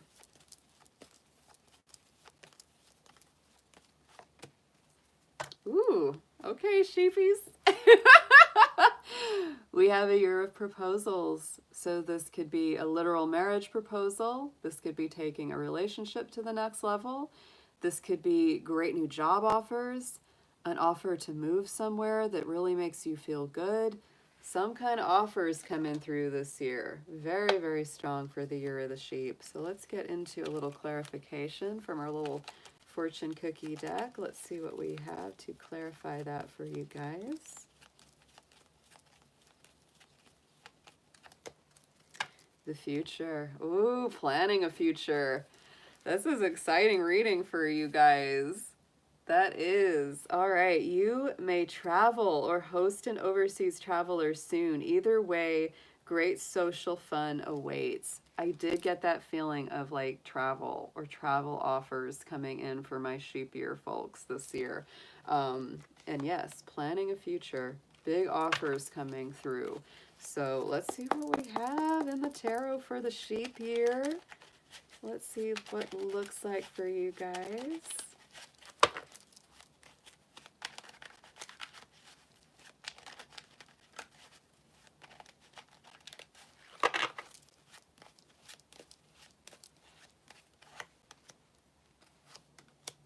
Wow. Ooh, okay.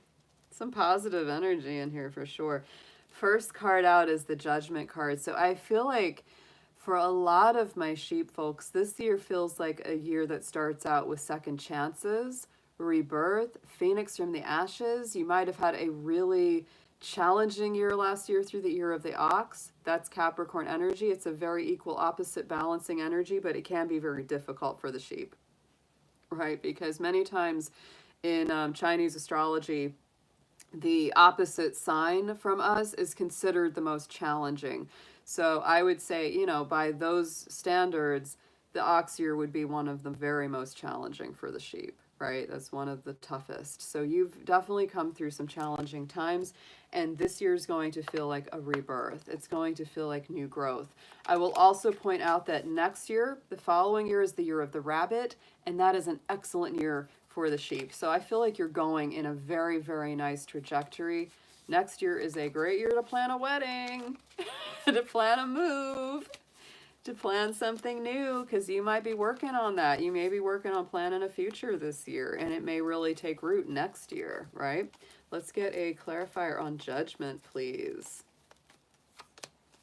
Yeah, Five of Swords. There could have been some real big challenges last year that you're really still working through. You might have had some betrayals. You might have had some real people stabbing you in the back, some really nasty individuals, the kind of people that just step on others to get what they want.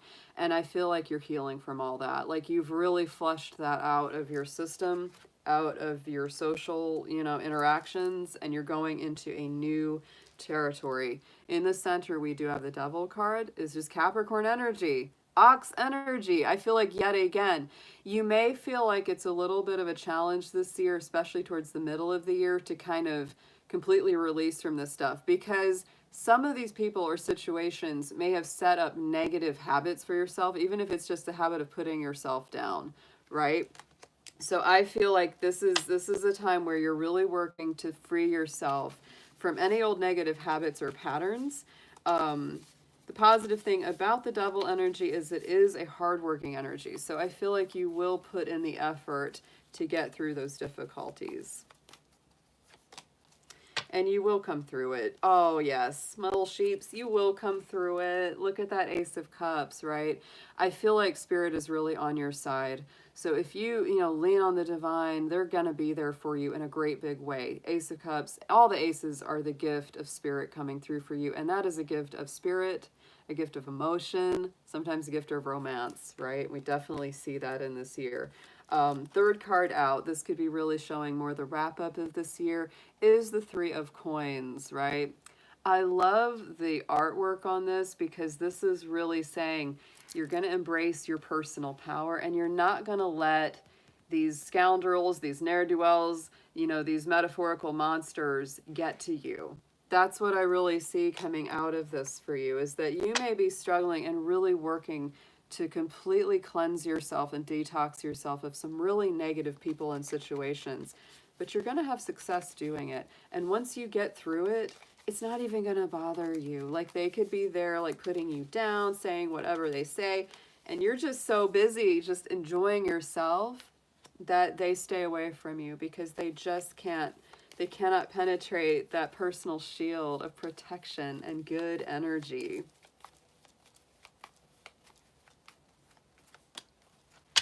And the Hangman, there it is, you know, because that to me is release. It's the release of those things. It can feel like a bit of a sacrifice. You might say, well, you know, I got this person in my life, most of the time they're nice to me and I really care about them, but then they're really, really awful. Yeah, right? It's not worth it. So it may be time to let that go. On the bottom of the deck, we have the Sun card here for you sheep folks. This is a great energy for you. This is the most positive card in the deck, and it is about good things coming out of the darkness and moving towards them very quickly. So I feel like when you really focus on the positives in your life this year, you get even more of that, and it comes to you very fast. 8 of Wands can also be a card of rapid communication and travel. And I'm feeling a little of that for some of y'all out there. Let's get an affirmation card for you.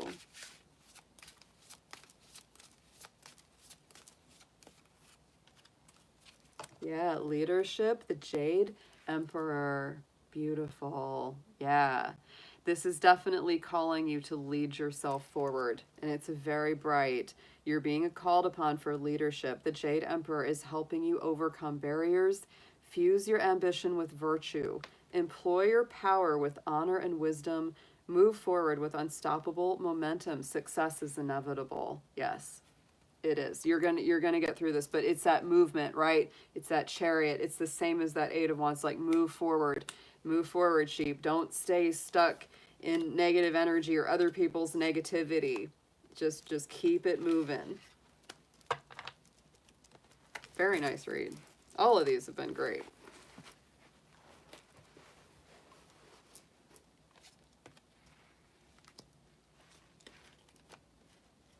All right, guys.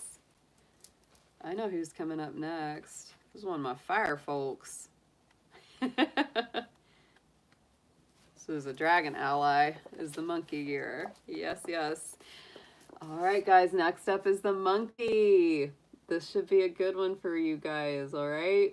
The monkey is the same as Leo energy in the Chinese cycle. So you may find some definite, you know, similarities between the monkey and the Leo personality. My sister is a monkey, and I can absolutely attest. Yes, they love to show off. They love to be the center of attention. They're very creative. They love to get to the bottom of things. They're puzzle solvers. You know, the monkey is the most similar to a human in the Chinese zodiac cycle. So, you know, they share a lot in common with us. You know, they share a lot in common with us. They are one of the doers, one of the very motivated folks of the Chinese zodiac, right? They're in the same triangle of affinity with the rat and the dragon. I'm going to tell the monkeys, they're not going to like me for this for a minute. I'm going to tell them that this year may be one of their more challenging years, because the tiger is what's called the circle of conflict with the monkey, right? Because the tiger is like Aquarius, the monkey is like Leo, and they oppose each other on the wheel. And in Chinese zodiac energy, those opposing signs are considered our more challenging signs, all right? They don't have to be. By all accounts, me being a dragon would not get along with a dog here, but some of my best friends are dogs. So it doesn't always play out that way, but I will say that this energy may push you a little more. It may challenge you a little bit more, my monkeys. So just keep that in mind as we go through the year of the tiger.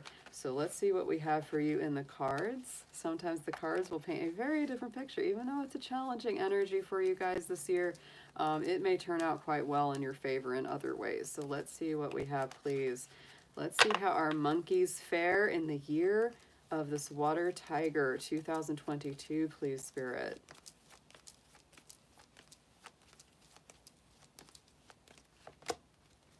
Yin and yang, yes. I would say absolutely this is something to keep in mind. A year of balance, right? It's really about keeping things in check because you will be challenged by probably people that are different from you, have different opinions from you. You may feel pushed and pulled. So maintaining that balance of the two is important this year for the monkey. Let's get a little clarifier from our fortune cookie deck. Let's get a little extra message on that yin yang.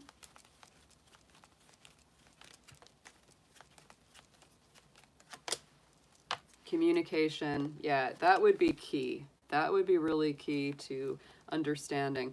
A reunion could bring love or rekindling of friendships. A lucky win seems likely. So stay in communication with people. Make sure you're speaking what you need.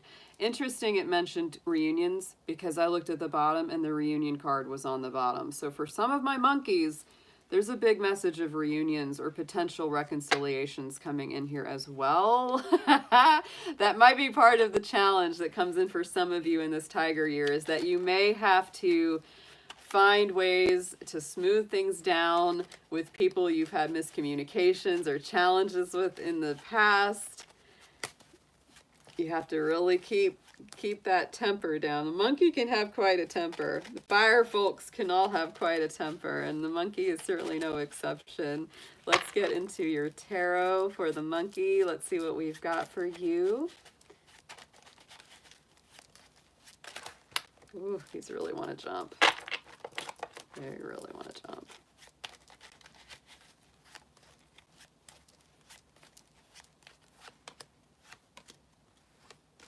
Wow, there is a lot of fiery energy in your reading, but it looks really good. All right, starting out with the King of Wands, definite Aries energy, going out, getting what you want, very assertive, very strong leadership energy there. He's a little bit like a minor arcana emperor, you know, really taking responsibility for things, you know. And also I would say that this looks very much like a phoenix from the ashes in this card. You may be feeling like you're rising above some old challenges or some old cycle in your life as this year begins.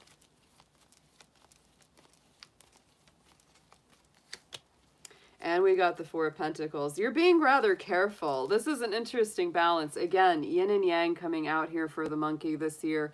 The Four of Pentacles is cautious. It's careful about its money, careful about its coins and where it goes. So I feel like you're very ready to go get something, but you're also saying, I want to be careful. I don't want to get hurt. I don't want to get taken advantage of. That's a very strong energy right there.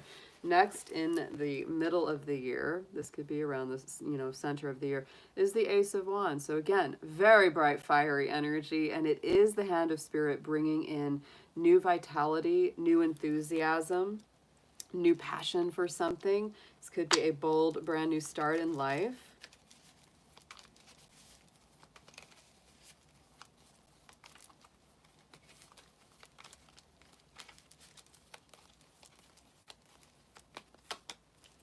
Six of Wands. The center of the year seems extremely successful. I feel like if you're starting something new, creating something new, it's going to be very successful. Six of Wands is all about recognized victory, achievement, really feeling good about something coming into your life. We do have the Hanged Man card, you know, as we go towards the end of this year's cycle. So I do feel, guys, you're going to have to be releasing something. Interestingly enough, the dragon, another fiery sign, got this same card in the same position. So I do feel for some of my fire folks out there, there is a release of anything connected to the ego, especially if it's in a negative way. This is really about letting go of anything that's not good for you as a person, right? Embracing a more spiritual life, a less material approach to things. Yeah, and it can also show that this may have been a challenging year in some ways, and you're just like, time to release that, time to let that go. I got through the challenge, I got through the lesson, right? And now it's time to go to the next level.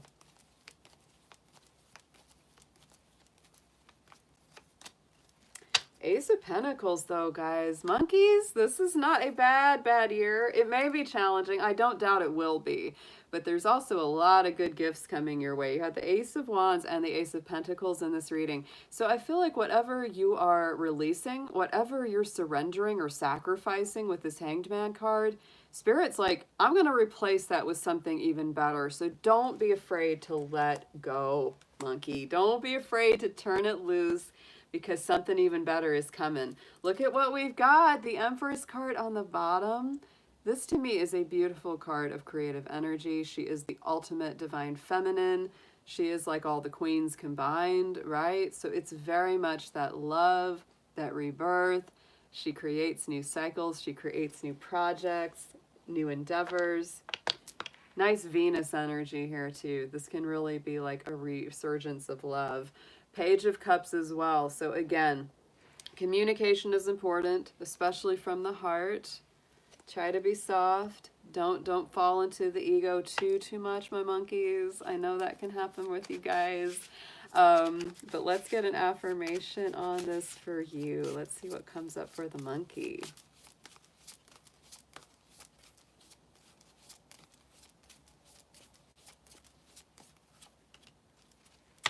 Wow, you got the same one that that the sheep had. Same one before it, the leadership card. And that really ties into that King of Wands, that fire energy, the Jade Emperor.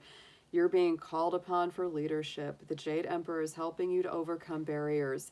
Fuse your ambition with virtue. Employ your power with honor and wisdom. Move forward with unstoppable momentum. Success is inevitable. So it is a very successful year. It's just a matter of dealing with some of these barriers, some of these push and pull energies, keeping in a good place of balance. Try to walk that middle path this year for the monkey, yes. Be in a place that you're willing and open and emotionally receptive to hearts and talks, yes. All right.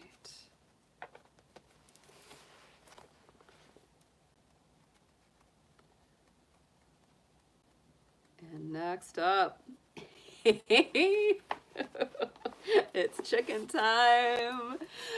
My rooster year, yes. Let's see all my roosters. I hope there are some chickens out there. I love my rooster, folks. The rooster is the same as Virgo energy in the Western cycle. So for my Virgos out there, you may feel some kinship with the rooster. They are a sign that aims for perfection. They are a sign that is very much about paying attention to the details. They like precision, they like plans, they like organizations. You will find a lot of roosters working in banks, in finance, in areas where they're about bringing things back into balance. They love bringing your checkbook back into balance, and they might try to do it even if you don't ask them to. Roosters tend to be kind of challenging to live with because they are so akin to perfection. They love it. They love to have everything in order. They really don't like things to be too messy. And they are great on the job because they will keep everyone in alignment. So the year of the rooster, how did the rooster fare in the year of the tiger? I think it's actually not a bad connection. And the reason for that is because the tiger is akin to Aquarius energy.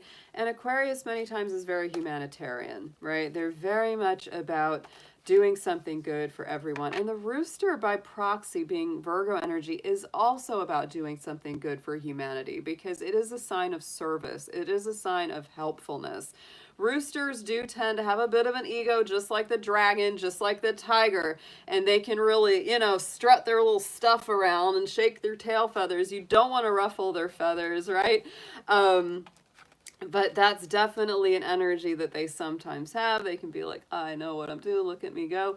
But honestly, deep down, they really do mean well. They do. They're an earthy energy, and they really truly do mean well. The ox year was probably very dynamic for the rooster, because that is, you know, that's the year that's passing away. Our previous year, 2021, was probably very dynamic for the rooster, because that is a kinship to their own energy. This year may be a little more challenging, but I don't think it's going to be a bad, heavy energy. It's just a little different. And it is definitely about humanitarian progress and helping others as a whole. So let's get into our chicken year.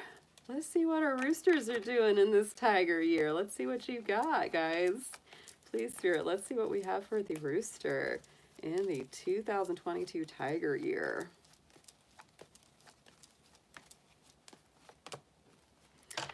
I'd say it's a, you know, this is a card of good times. I do feel like there's going to be a lot of energy. There may be times that you get to relax a little bit more this year for my roosters, because last year I feel you would have been working very hard. Like there's just, you know, when that ox energy, that Capricorn energy is going, like you're really pushing it. But this year, it's a little bit less, right? Make sure that you take some downtime. Make sure that you take time to heal and help yourself as well. Let's get a clarifier with our little fortune cookie cards. Let's see if we can say a little bit more about these good times coming in for you.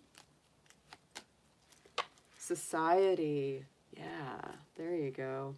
Say yes to all of the wonderful invitations coming your way. Excellent networking opportunities and new love interests for singles will be the result. So definitely take some time to enjoy yourself. Get out there, play, socialize, talk to your friends. It feels really good. This feels like a really great year for the rooster. Let's get into your tarot next. Let's see what's coming out that way for you.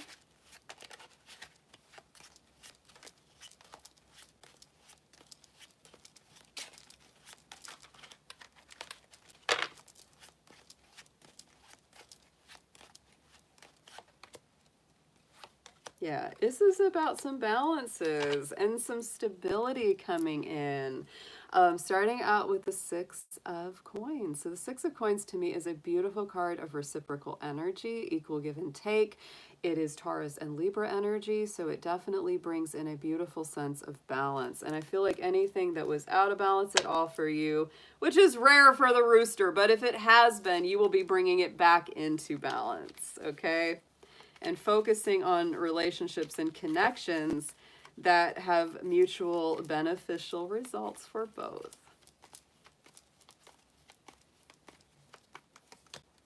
With the Sun, yes, it's a very positive outcome. Wow. So, chicken folks, all my roosters, all my hens, you are going to be balancing things in a very positive way, and so much more blessing and benefit will be coming through to you with that Sun card. That is the happiest card in the tarot, so that brings in great blessing. In the center, kind of middle of the year, we have the Nine of Coins. So I feel like whatever you've been working on, whatever you've invested in, is really paying off for you. I also like the energy of this for the rooster. It's like I said, the rooster is similar to Virgo in the Western astrology, and this is a Virgo card. So I just feel like this is you just enjoying, you know, the results of your efforts, finally maybe getting to take a vacation or a much needed break to just enjoy, right? And just say, oh, I finally got there, I finally got to that plateau, or I achieved that goal that I'd been trying to get to. And just feeling really good about it. Yeah, put your stress on hold, though. We got the Knight of Swords, so you may have a lot going on in your mind. Not surprising, you got a lot going on in your mind. You're a rooster. You can't help it. But I would say, as much as you can, I would put this on hold, you know. Relax the mind, settle the mind, because you don't want the drama that the Knight of Swords can potentially bring to you. You might have a lot of people coming in and giving you all kinds of news, all kinds of stuff, all kinds of advice, but this is not the time to delve too deep into that. It's time to just chill. It really is, and just enjoy the results of what you've been working so hard on. Page of Wands is our third card, so I do feel as this year wraps up, you will be coming into a nice new sense of, you know, enthusiasm, new beginnings, new vitality, and joy. You know, and I would say that this is a year to get a lot accomplished, a lot done, you know, loose ends tied up, right? This is a time for that. because next year is the rabbit year, and the rabbit year can be a little challenging for the rooster. That's the opposite energy.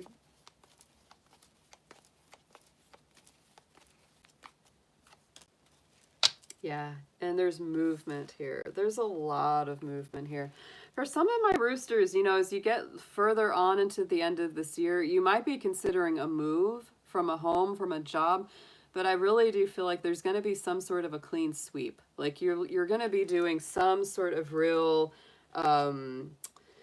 reorganization of your foundations. You're going to be saying, is that really where I want to go? Is that what I want to be doing? And I also feel it from this. We've got the Chariot card here on the bottom. So this can be movement as well. This can be, you know, taking a trip, moving somewhere new. It's a great card of victory and success and balance as well. And there's going to be a lot of clarity too, because we have the Ace of Swords coming into the end of that. I think that you will know exactly what to do. You won't be confused about it. That's the best part. Let's get into an affirmation, please, for the rooster.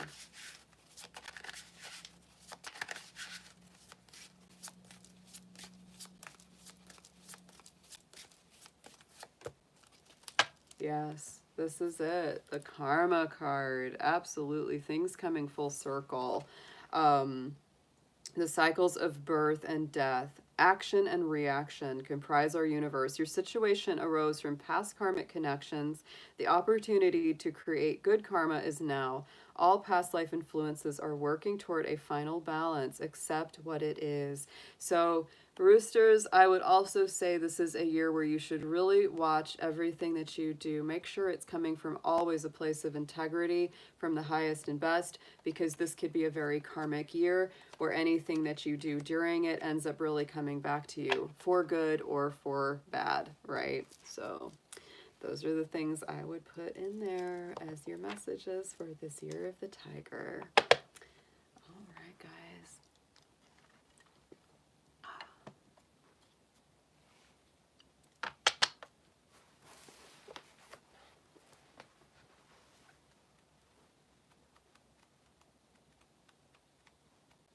All right, so next up, one of my very favorites. I have to say, I truly love the year of the dog. I have so many wonderful dog year friends. I love them so much. The dog is akin to Libra energy in the Western cycle, and it is such a sign of loyalty, friendship, justice, balance, integrity. There is that loyalty about the dog, the protection. Dogs are very protective of their friends and family. You know, the famous guard dog. Dogs being called Fido comes from, you know, the word for fidelity, because they are very loyal. They have your back. And that's what I would say about the dog year. And it's a funny thing because the dog is the opposite sign of the dragon. And often they say that the opposite signs aren't good together, but I will say I love my dogs. I don't know what's up with that, but as far as friendship, they are some of the very, very best. So this is going to be your year coming up. I will say that for my dogs, this is going to be one of your better years because it is the year of the tiger, and the tiger is akin to Aquarius energy. So both of them get along really well. Look at this. We're going to see. Here it is. Yep, there it is. The triangle of affinity right here. You know, the tiger, the horse, and the dog are all of our thinkers, right? The intellectual energy coming together. So you operate very dynamically during this year. It's much more free-flowing, much easier than last year's energy, the year of the ox that's passing away. So let's go ahead and get into a reading for the year of the dog. How are they going to do during this year of the tiger, 2022, please, Spirit? Let's see the dog.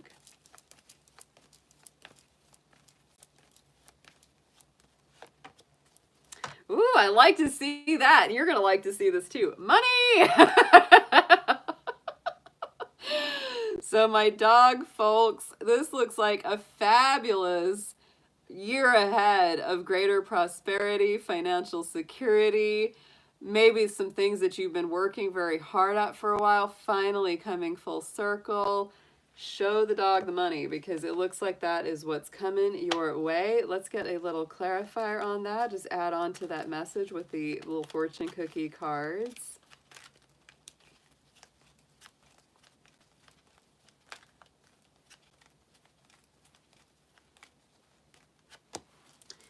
Ooh, reinvent yourself. I like that too. Maybe you take a little of that money and buy yourself a little nice new wardrobe. Go to the spa, take care of yourself. A transformation is taking place. Enjoy a new lease on life. Yeah, so my dog folks, this is going to be a powerful year of reinvention. I feel like, you know, the energy is really on track for you to feel renewed, to feel like your energy is back, your finances are getting in better place. Very, very good stuff. Let's get into your tarot next. Let's see what we please have for the year of the dog or the year of the tiger.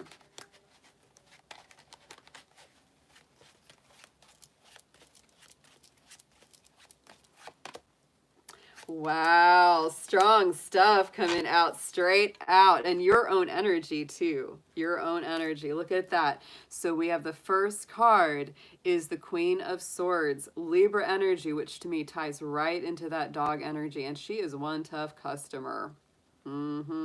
She is not willing to put up with anybody's nonsense, silliness, treating her bad, treating other people bad. I feel like this is really a year where you're stepping up. And instead of acquiescing and instead of just, you know, being there for every single person, like you're saying, nope, you got to do the right thing. You've got to treat me right. You've got to treat others right. If you don't, I'll show you the door real fast. This dog's got some bite. And you know that I do not read reversals in my readings, but this came out reversed. So if it came out reversed, I'm just going to pay attention to that, all right?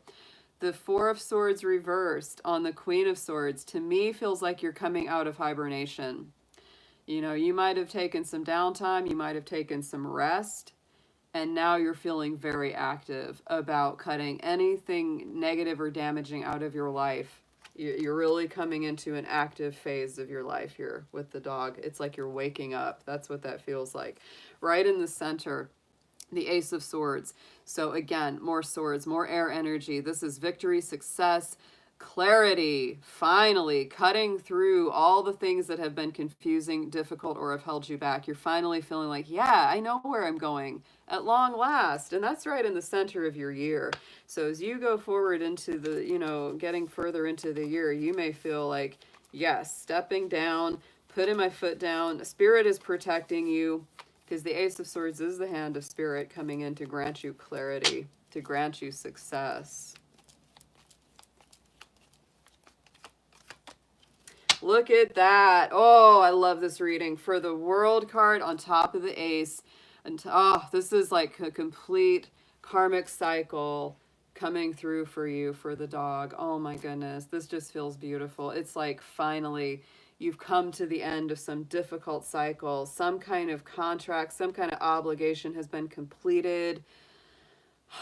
It's just like, yes, feel finally you've come to the next plateau of life.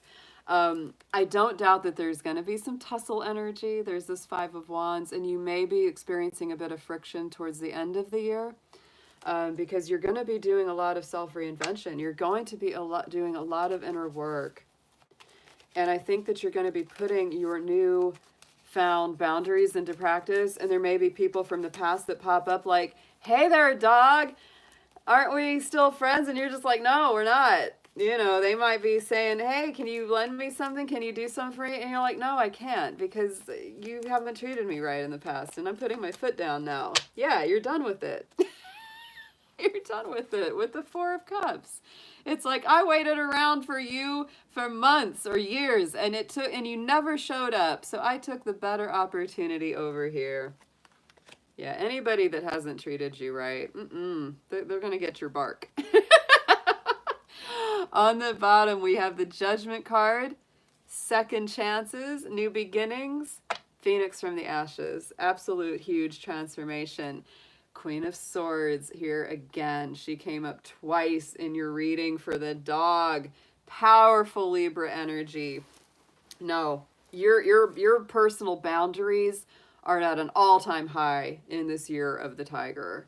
Wow, what a reading for the dog. I love it.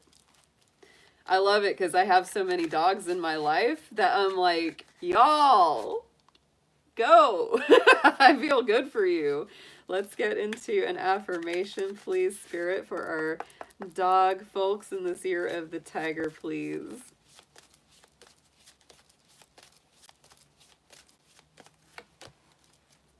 Oh my God. Y'all, I'm so glad that this is being streamed and recorded. The victory card, the Bagua, okay?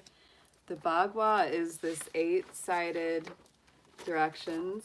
It deals with feng shui, it deals with personal balance and energy.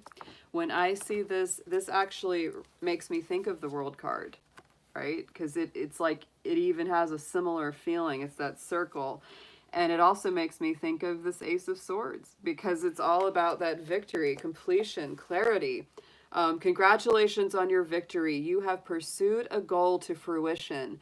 This is fulfillment, completion, and arrival from a long journey. Remain connected with your bigger mission in life and prepare to embark on the next adventure. I'm so excited for my dogs. I am so excited for you guys. Oh, it almost makes me a little emotional because I know what y'all have been going through. I know how hard it's been. Y'all have really been through it. And you deserve so much good. You deserve that feeling. You deserve the victory and the riches and all the good things that are coming through with those messages. I just see you guys so much happier in this year. Oh, so good. All right, guys. So what's next? What's next? It's the year of the pig. I know, it's the pigs. Or the boar. They're also called the boar. But they're not boring. The year of the pig or the year of the boar is up next. That's who we're going to be reading for. The boar is akin to Scorpio energy in the Western zodiac cycle. So they do have deep passion, deep emotions. They're very intense and they love life. I would also say that boar people are some of the kindest people you will ever meet. They have deep compassion, deep empathy for others. They don't tend to be showy or egotistical types. They're very down to earth. But if you scratch them, they are pure gold, man, underneath. Absolutely. So this is the 12th cycle, like the 12th sign. The pig is actually the final sign of the Chinese zodiac. It's interesting because our final sign on the Western wheel is Pisces, but in the Chinese zodiac, it is the pig. The pig is the 12th sign, the 12th branch of that lunar cycle. So let's get in and see what we've got for our piggies.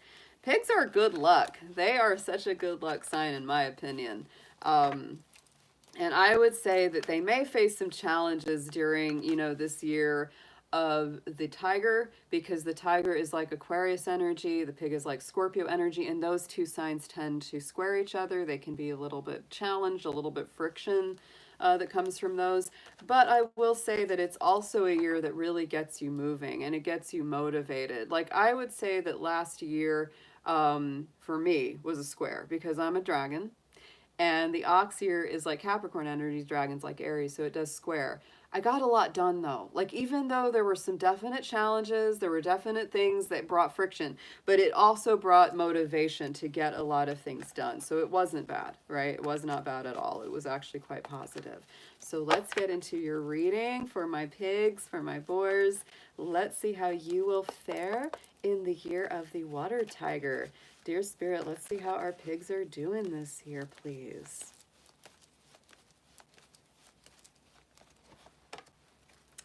Look at this. Very exciting. Okay, my pigs, you got the dragon card for this year. And the dragon is power, it's mastery, it's positive energy and growth coming out. It's good luck, it's good fortune. It's also kind of saying that you might be the one that really gets tapped to be a symbol of leadership or inspiration this year. So it's a very lucky energy for this year ahead. Let's get into a little clarifier in the fortune cookie cards on this dragon card for you guys.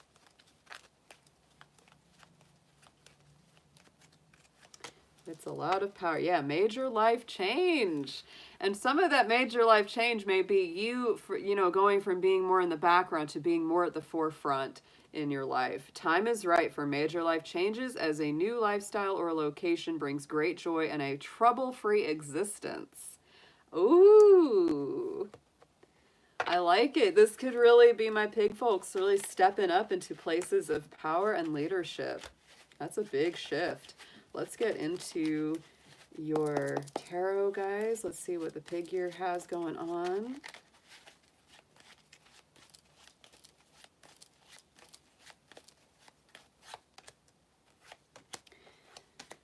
Oh, yeah. Oh, yeah. Like I said, this can be a challenging year. We have the Ten of Swords starting this out. So to me, this is the end of a lot of difficult mental cycles.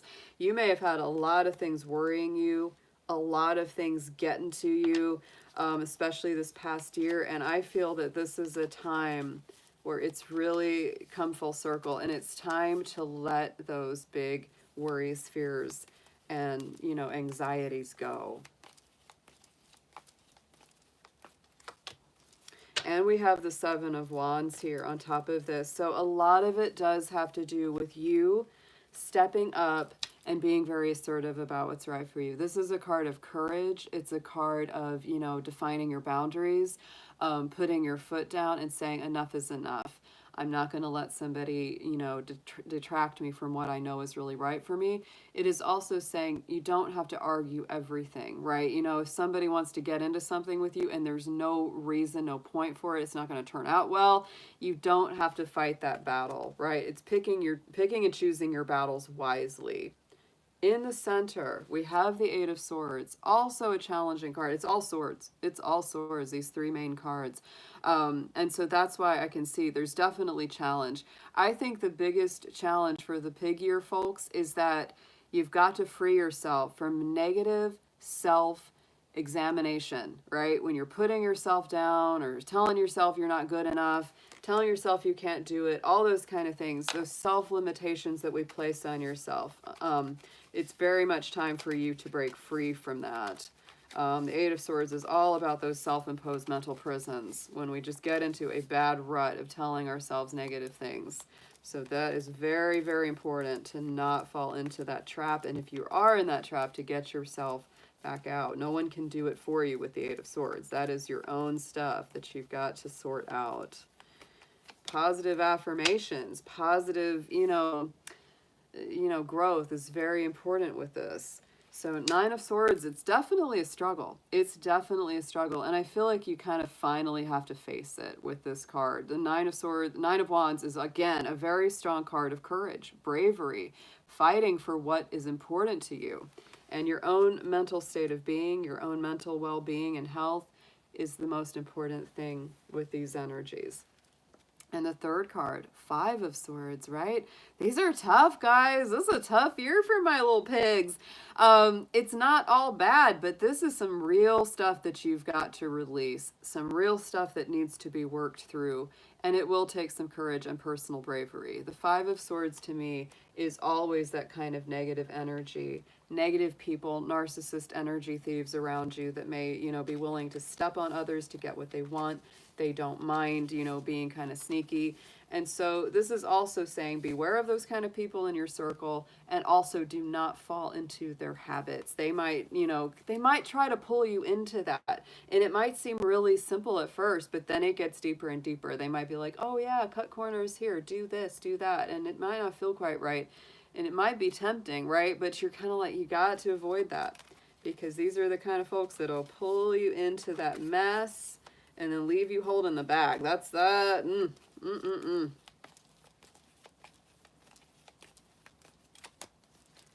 Yeah.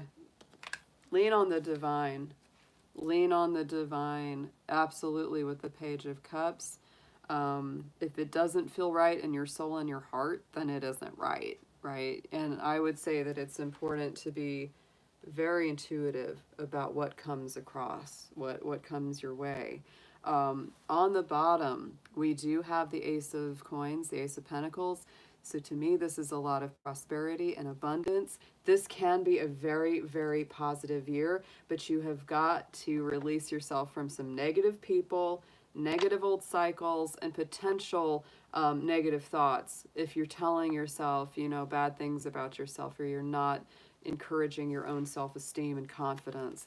Look at what's on the bottom here. You know, Ace of Coins and the Wheel of Fortune. These are extremely positive cards, especially together. This really shows, you know, greater abundance, prosperity, money coming in, tangible results, moving forward in a very positive way, breaking through some old limitations.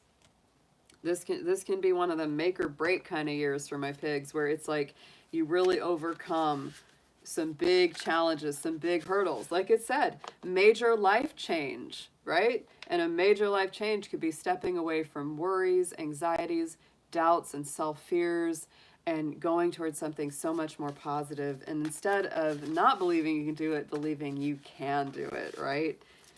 Whew, that's a big, that's the heaviest reading of the night so far for the pig, the year of the pig. Oh my goodness, that's intense. Let's get an affirmation for you guys.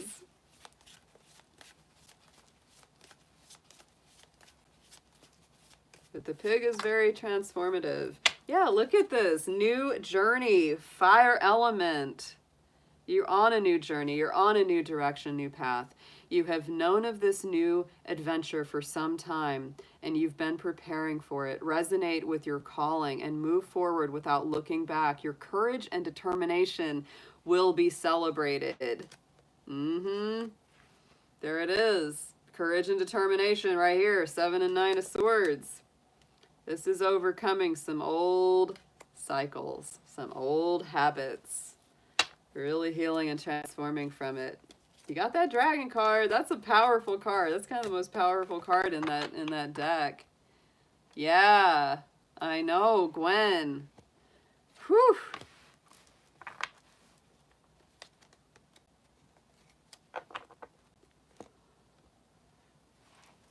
All right, we got two more to do. All right, so we're starting out next. We're getting into the year of the rat, or you're going to read for the rat.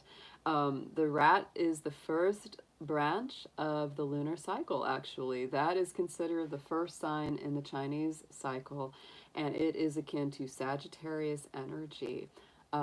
Just like Sagittarius, the rat is a famous traveler, is resourceful, clever, very witty, great sense of humor. I've never known a rat that wasn't absolutely hilarious and keep you laughing. They're very, very witty. They really love their families. They love their, you know, their partners, their friends, their associations. They're very generous with them. And they do have a knack for luck. They really do. They're very resourceful. Even if they don't have much, they can turn it into something, right? They really have that ability. Oh, thank you. Was that Krista? Thank you so much, sweetheart. Let's see, one tiger and one pig from 2 goats. Oh, thanks, Krista. I appreciate that, sweetheart.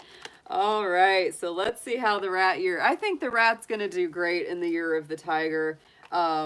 Sagittarius and Aquarius energy, respectively, between those two. Just like the dragon, there's a lot of doors of opportunity opening up for the rat this year. So pay attention to those opportunities that come through. You don't want to miss them. You will have a lot of opportunities, though. So even if you don't take one, there'll be another one coming around. So let's see what we've got. Please, Spirit, let's see what is coming through for our rat personalities in this year of the tiger. Let's see what you have for them.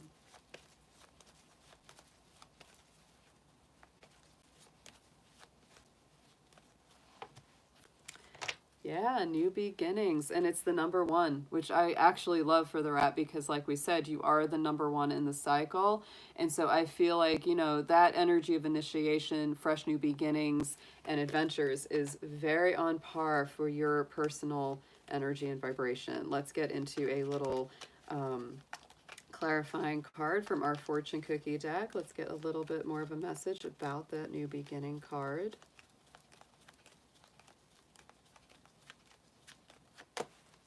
Yeah, big changes. There's the change card coming in. So a change of residence, partner, career, or job is on the horizon. You're restless and in need of a change, and that's exactly what is coming your way. So rat folks, if you have been bored, if you have been restless, if you've been sitting there like, oh, I'm so sick of this old energy, that is what's coming in for you. Very exciting. Let's get into your tarot.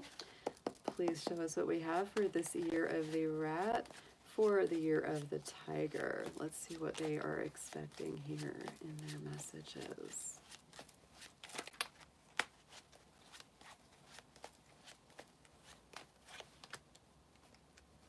Yeah, I mean, this is like, whoo, just lead the way here.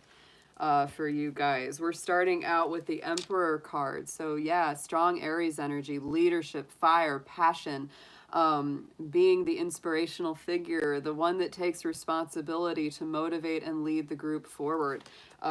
Feels very, very empowering.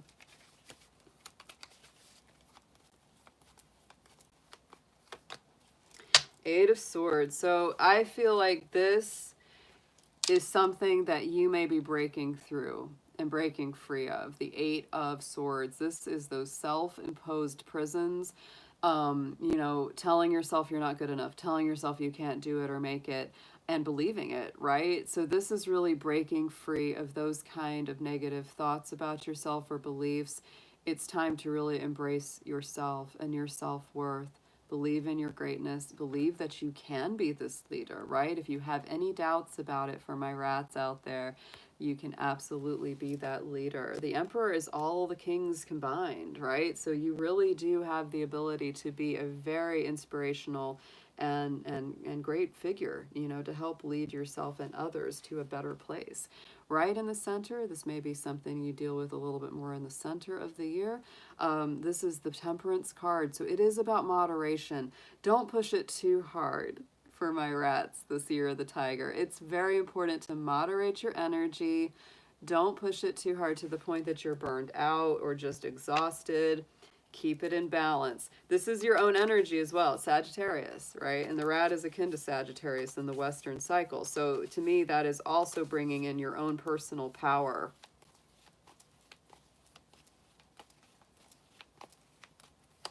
Feels like a very positive year. Yeah, you do need some time to balance. Look at that with the Hanged Man. Take a little time out. If you find that you're doing too much, it's definitely time for a rest. The Hanged Man is also Neptune Pisces energy. It does deal with sacrifice and letting some things go. It can say as well that one cycle is not completely finished. The other one is not completely started. You're kind of in that middle, right? There's that middle energy. So if you feel like, you know, you get off to this very passionate, beautiful start and things are moving really fast and then they kind of stall out or they slow down a little bit, don't let it get you down. This is just a normal lull before things get moving again. Knight of Cups. So things I think are also moving forward emotionally for you this year, for my rat folks, because this is all about moving forward with those feelings, with those emotions. You could be getting an emotional offer or giving one to someone else. You might be saying, hey, I'm about to have this amazing adventure. Don't you want to come along and join me? That may be something that you have in your life this year.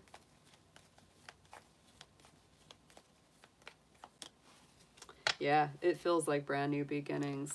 Could be a brand new love relationship, especially for my rat singles. If you're a single rat, you might be definitely asking someone to partner up with you or start a new life with you.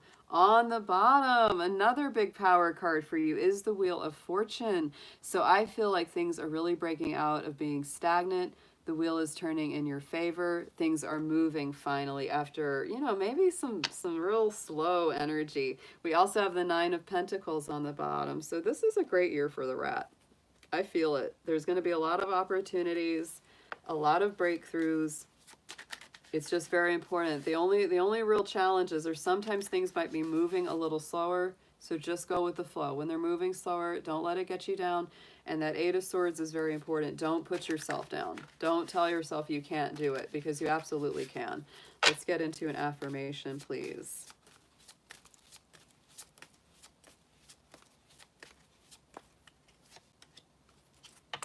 Oh, I love this card for a lot of reasons. There she is, our moon goddess, Chang'e.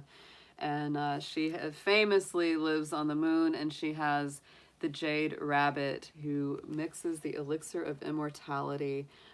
You are wandering between a jubilant world of fantasy and reality. All is not as it seems. Enjoy the sensuality and sensitivity that the current energy brings, yet the heightened emotions may not be stable, so avoid making big decisions at this time. So I would say this is a year where you may be very emotional, and you don't want to make decisions out of heightened emotions or confusion, right? If you're confused, if you're upset, that's not the time to make decisions. That's the kind of thing that could stall you out.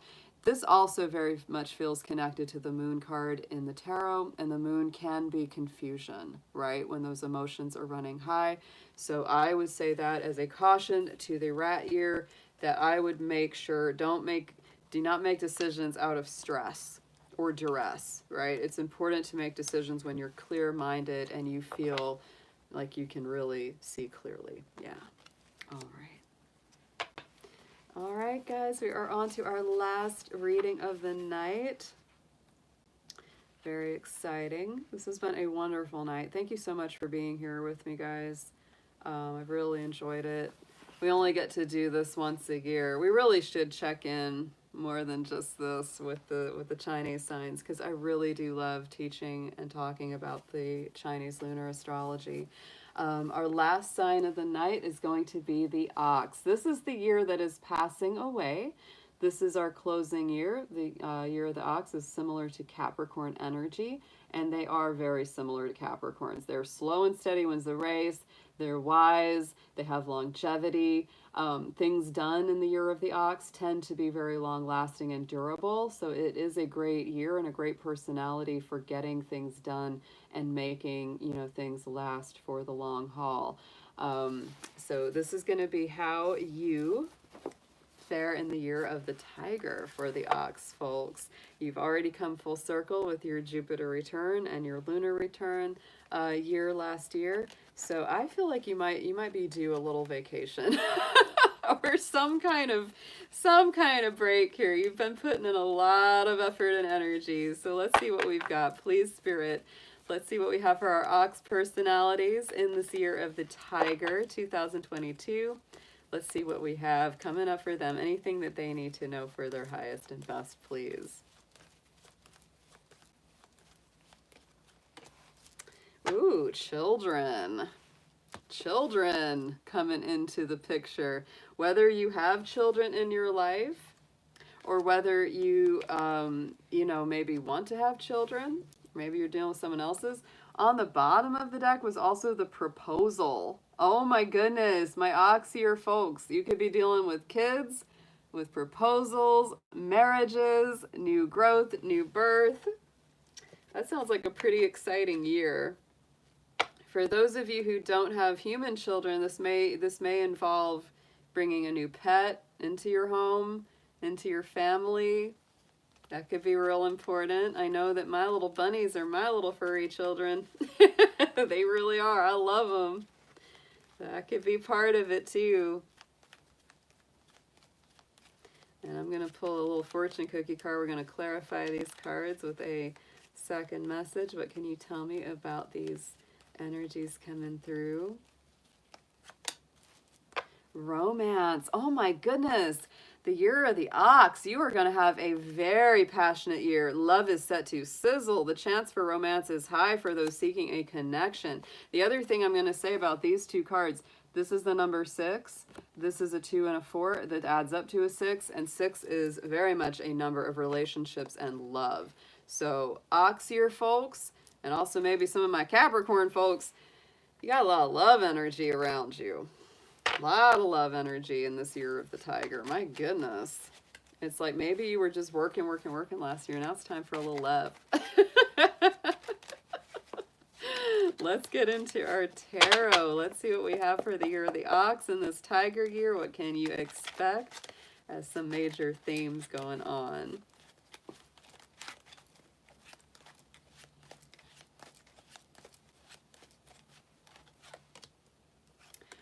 Wow. Ooh, these are beautiful. These are beautiful. Let's see what we have got. We have got the Hermit card coming through first. That is Virgo energy. So I kind of feel like you might start your year out rather solitary. Whether you're in a relationship or not at the beginning of this year, you're very focused on your own inner growth, your well-being, and your personal truth, going in the direction of that. You're really paying attention to the needs of your soul, to the needs of your body and spirit.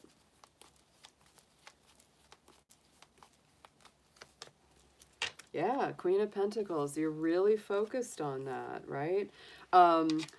That's very strong Capricorn energy, your own energy there for the ox. You know, to me, it's very much rooted, grounded, stable, kind of getting things back in alignment. You may be also working on your personal boundaries when it comes to finances and saying, you know what, I can only help people so much. I can only give so much.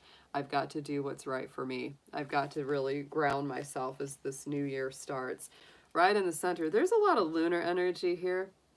Just saying, with this moon card coming up in the center. So there might be some confusions in the middle of the year, right? This is Pisces energy. Sometimes it can be a little fuzzy, a little foggy, a little confusing and cloudy. So it's very important to give yourself time if you feel like you're not getting all the information that you need, if you need to be able to see through a little clearer, because sometimes that moon card can bring in a little bit of fuzziness, a little bit of fog around a situation. Important to use your intuition about things with that card, right? Because it does bring those heightened psychic powers and sensitivity.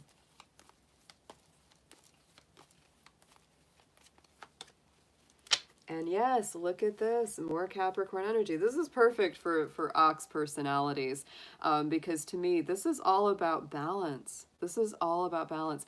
And the Two of Pentacles many times says that if you've been working too hard or not working enough, it's time to bring that into balance. If you've been working at something that you don't really love and doesn't really feed your soul and you're not having any fun or any joy in your life, it's really encouraging you to bring that back in as well.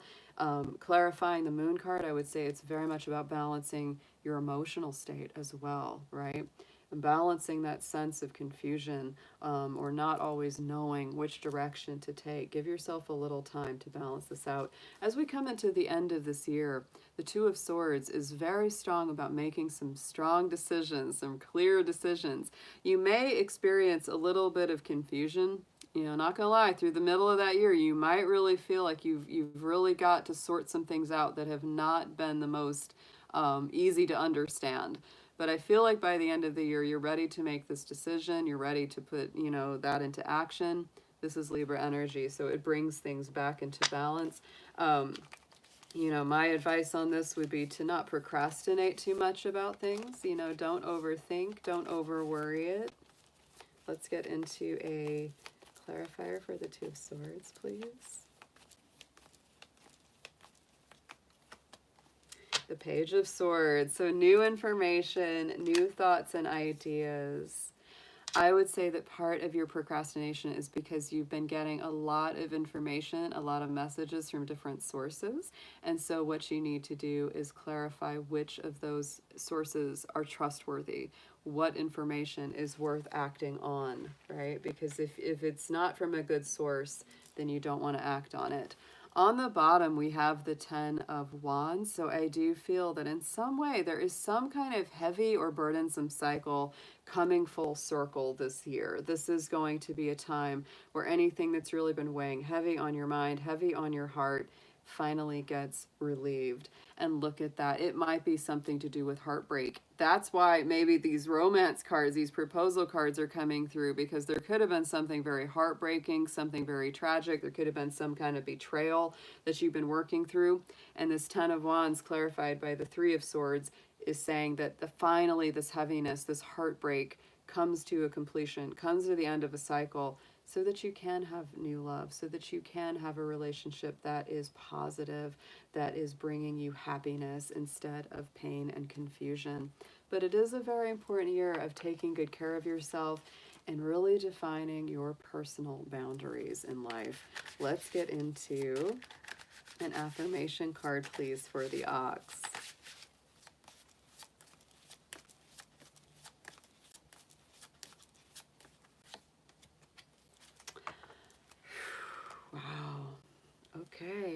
look at that. Walk away is your affirmation there. Let go of burdens and worries. There it is.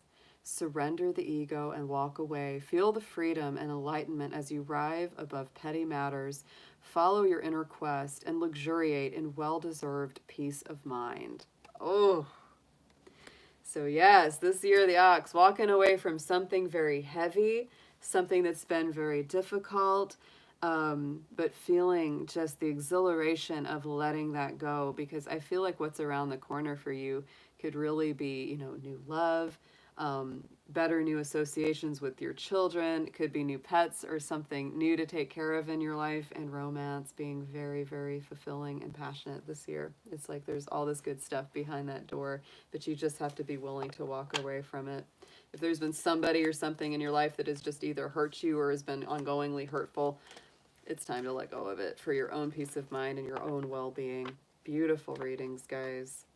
All right, y'all, we are all done. I will be adding timestamps to this video so that if you want to easily go back and look at your reading for your Chinese sign, we will be putting those up so you can easily click back to them. So very, very good stuff, guys. Have a beautiful, happy new year of the tiger. If you're brand new to the channel, I hope you'll hit that subscribe button, join the dragon family. And I'll be looking forward to seeing you all very soon. Take care, friends.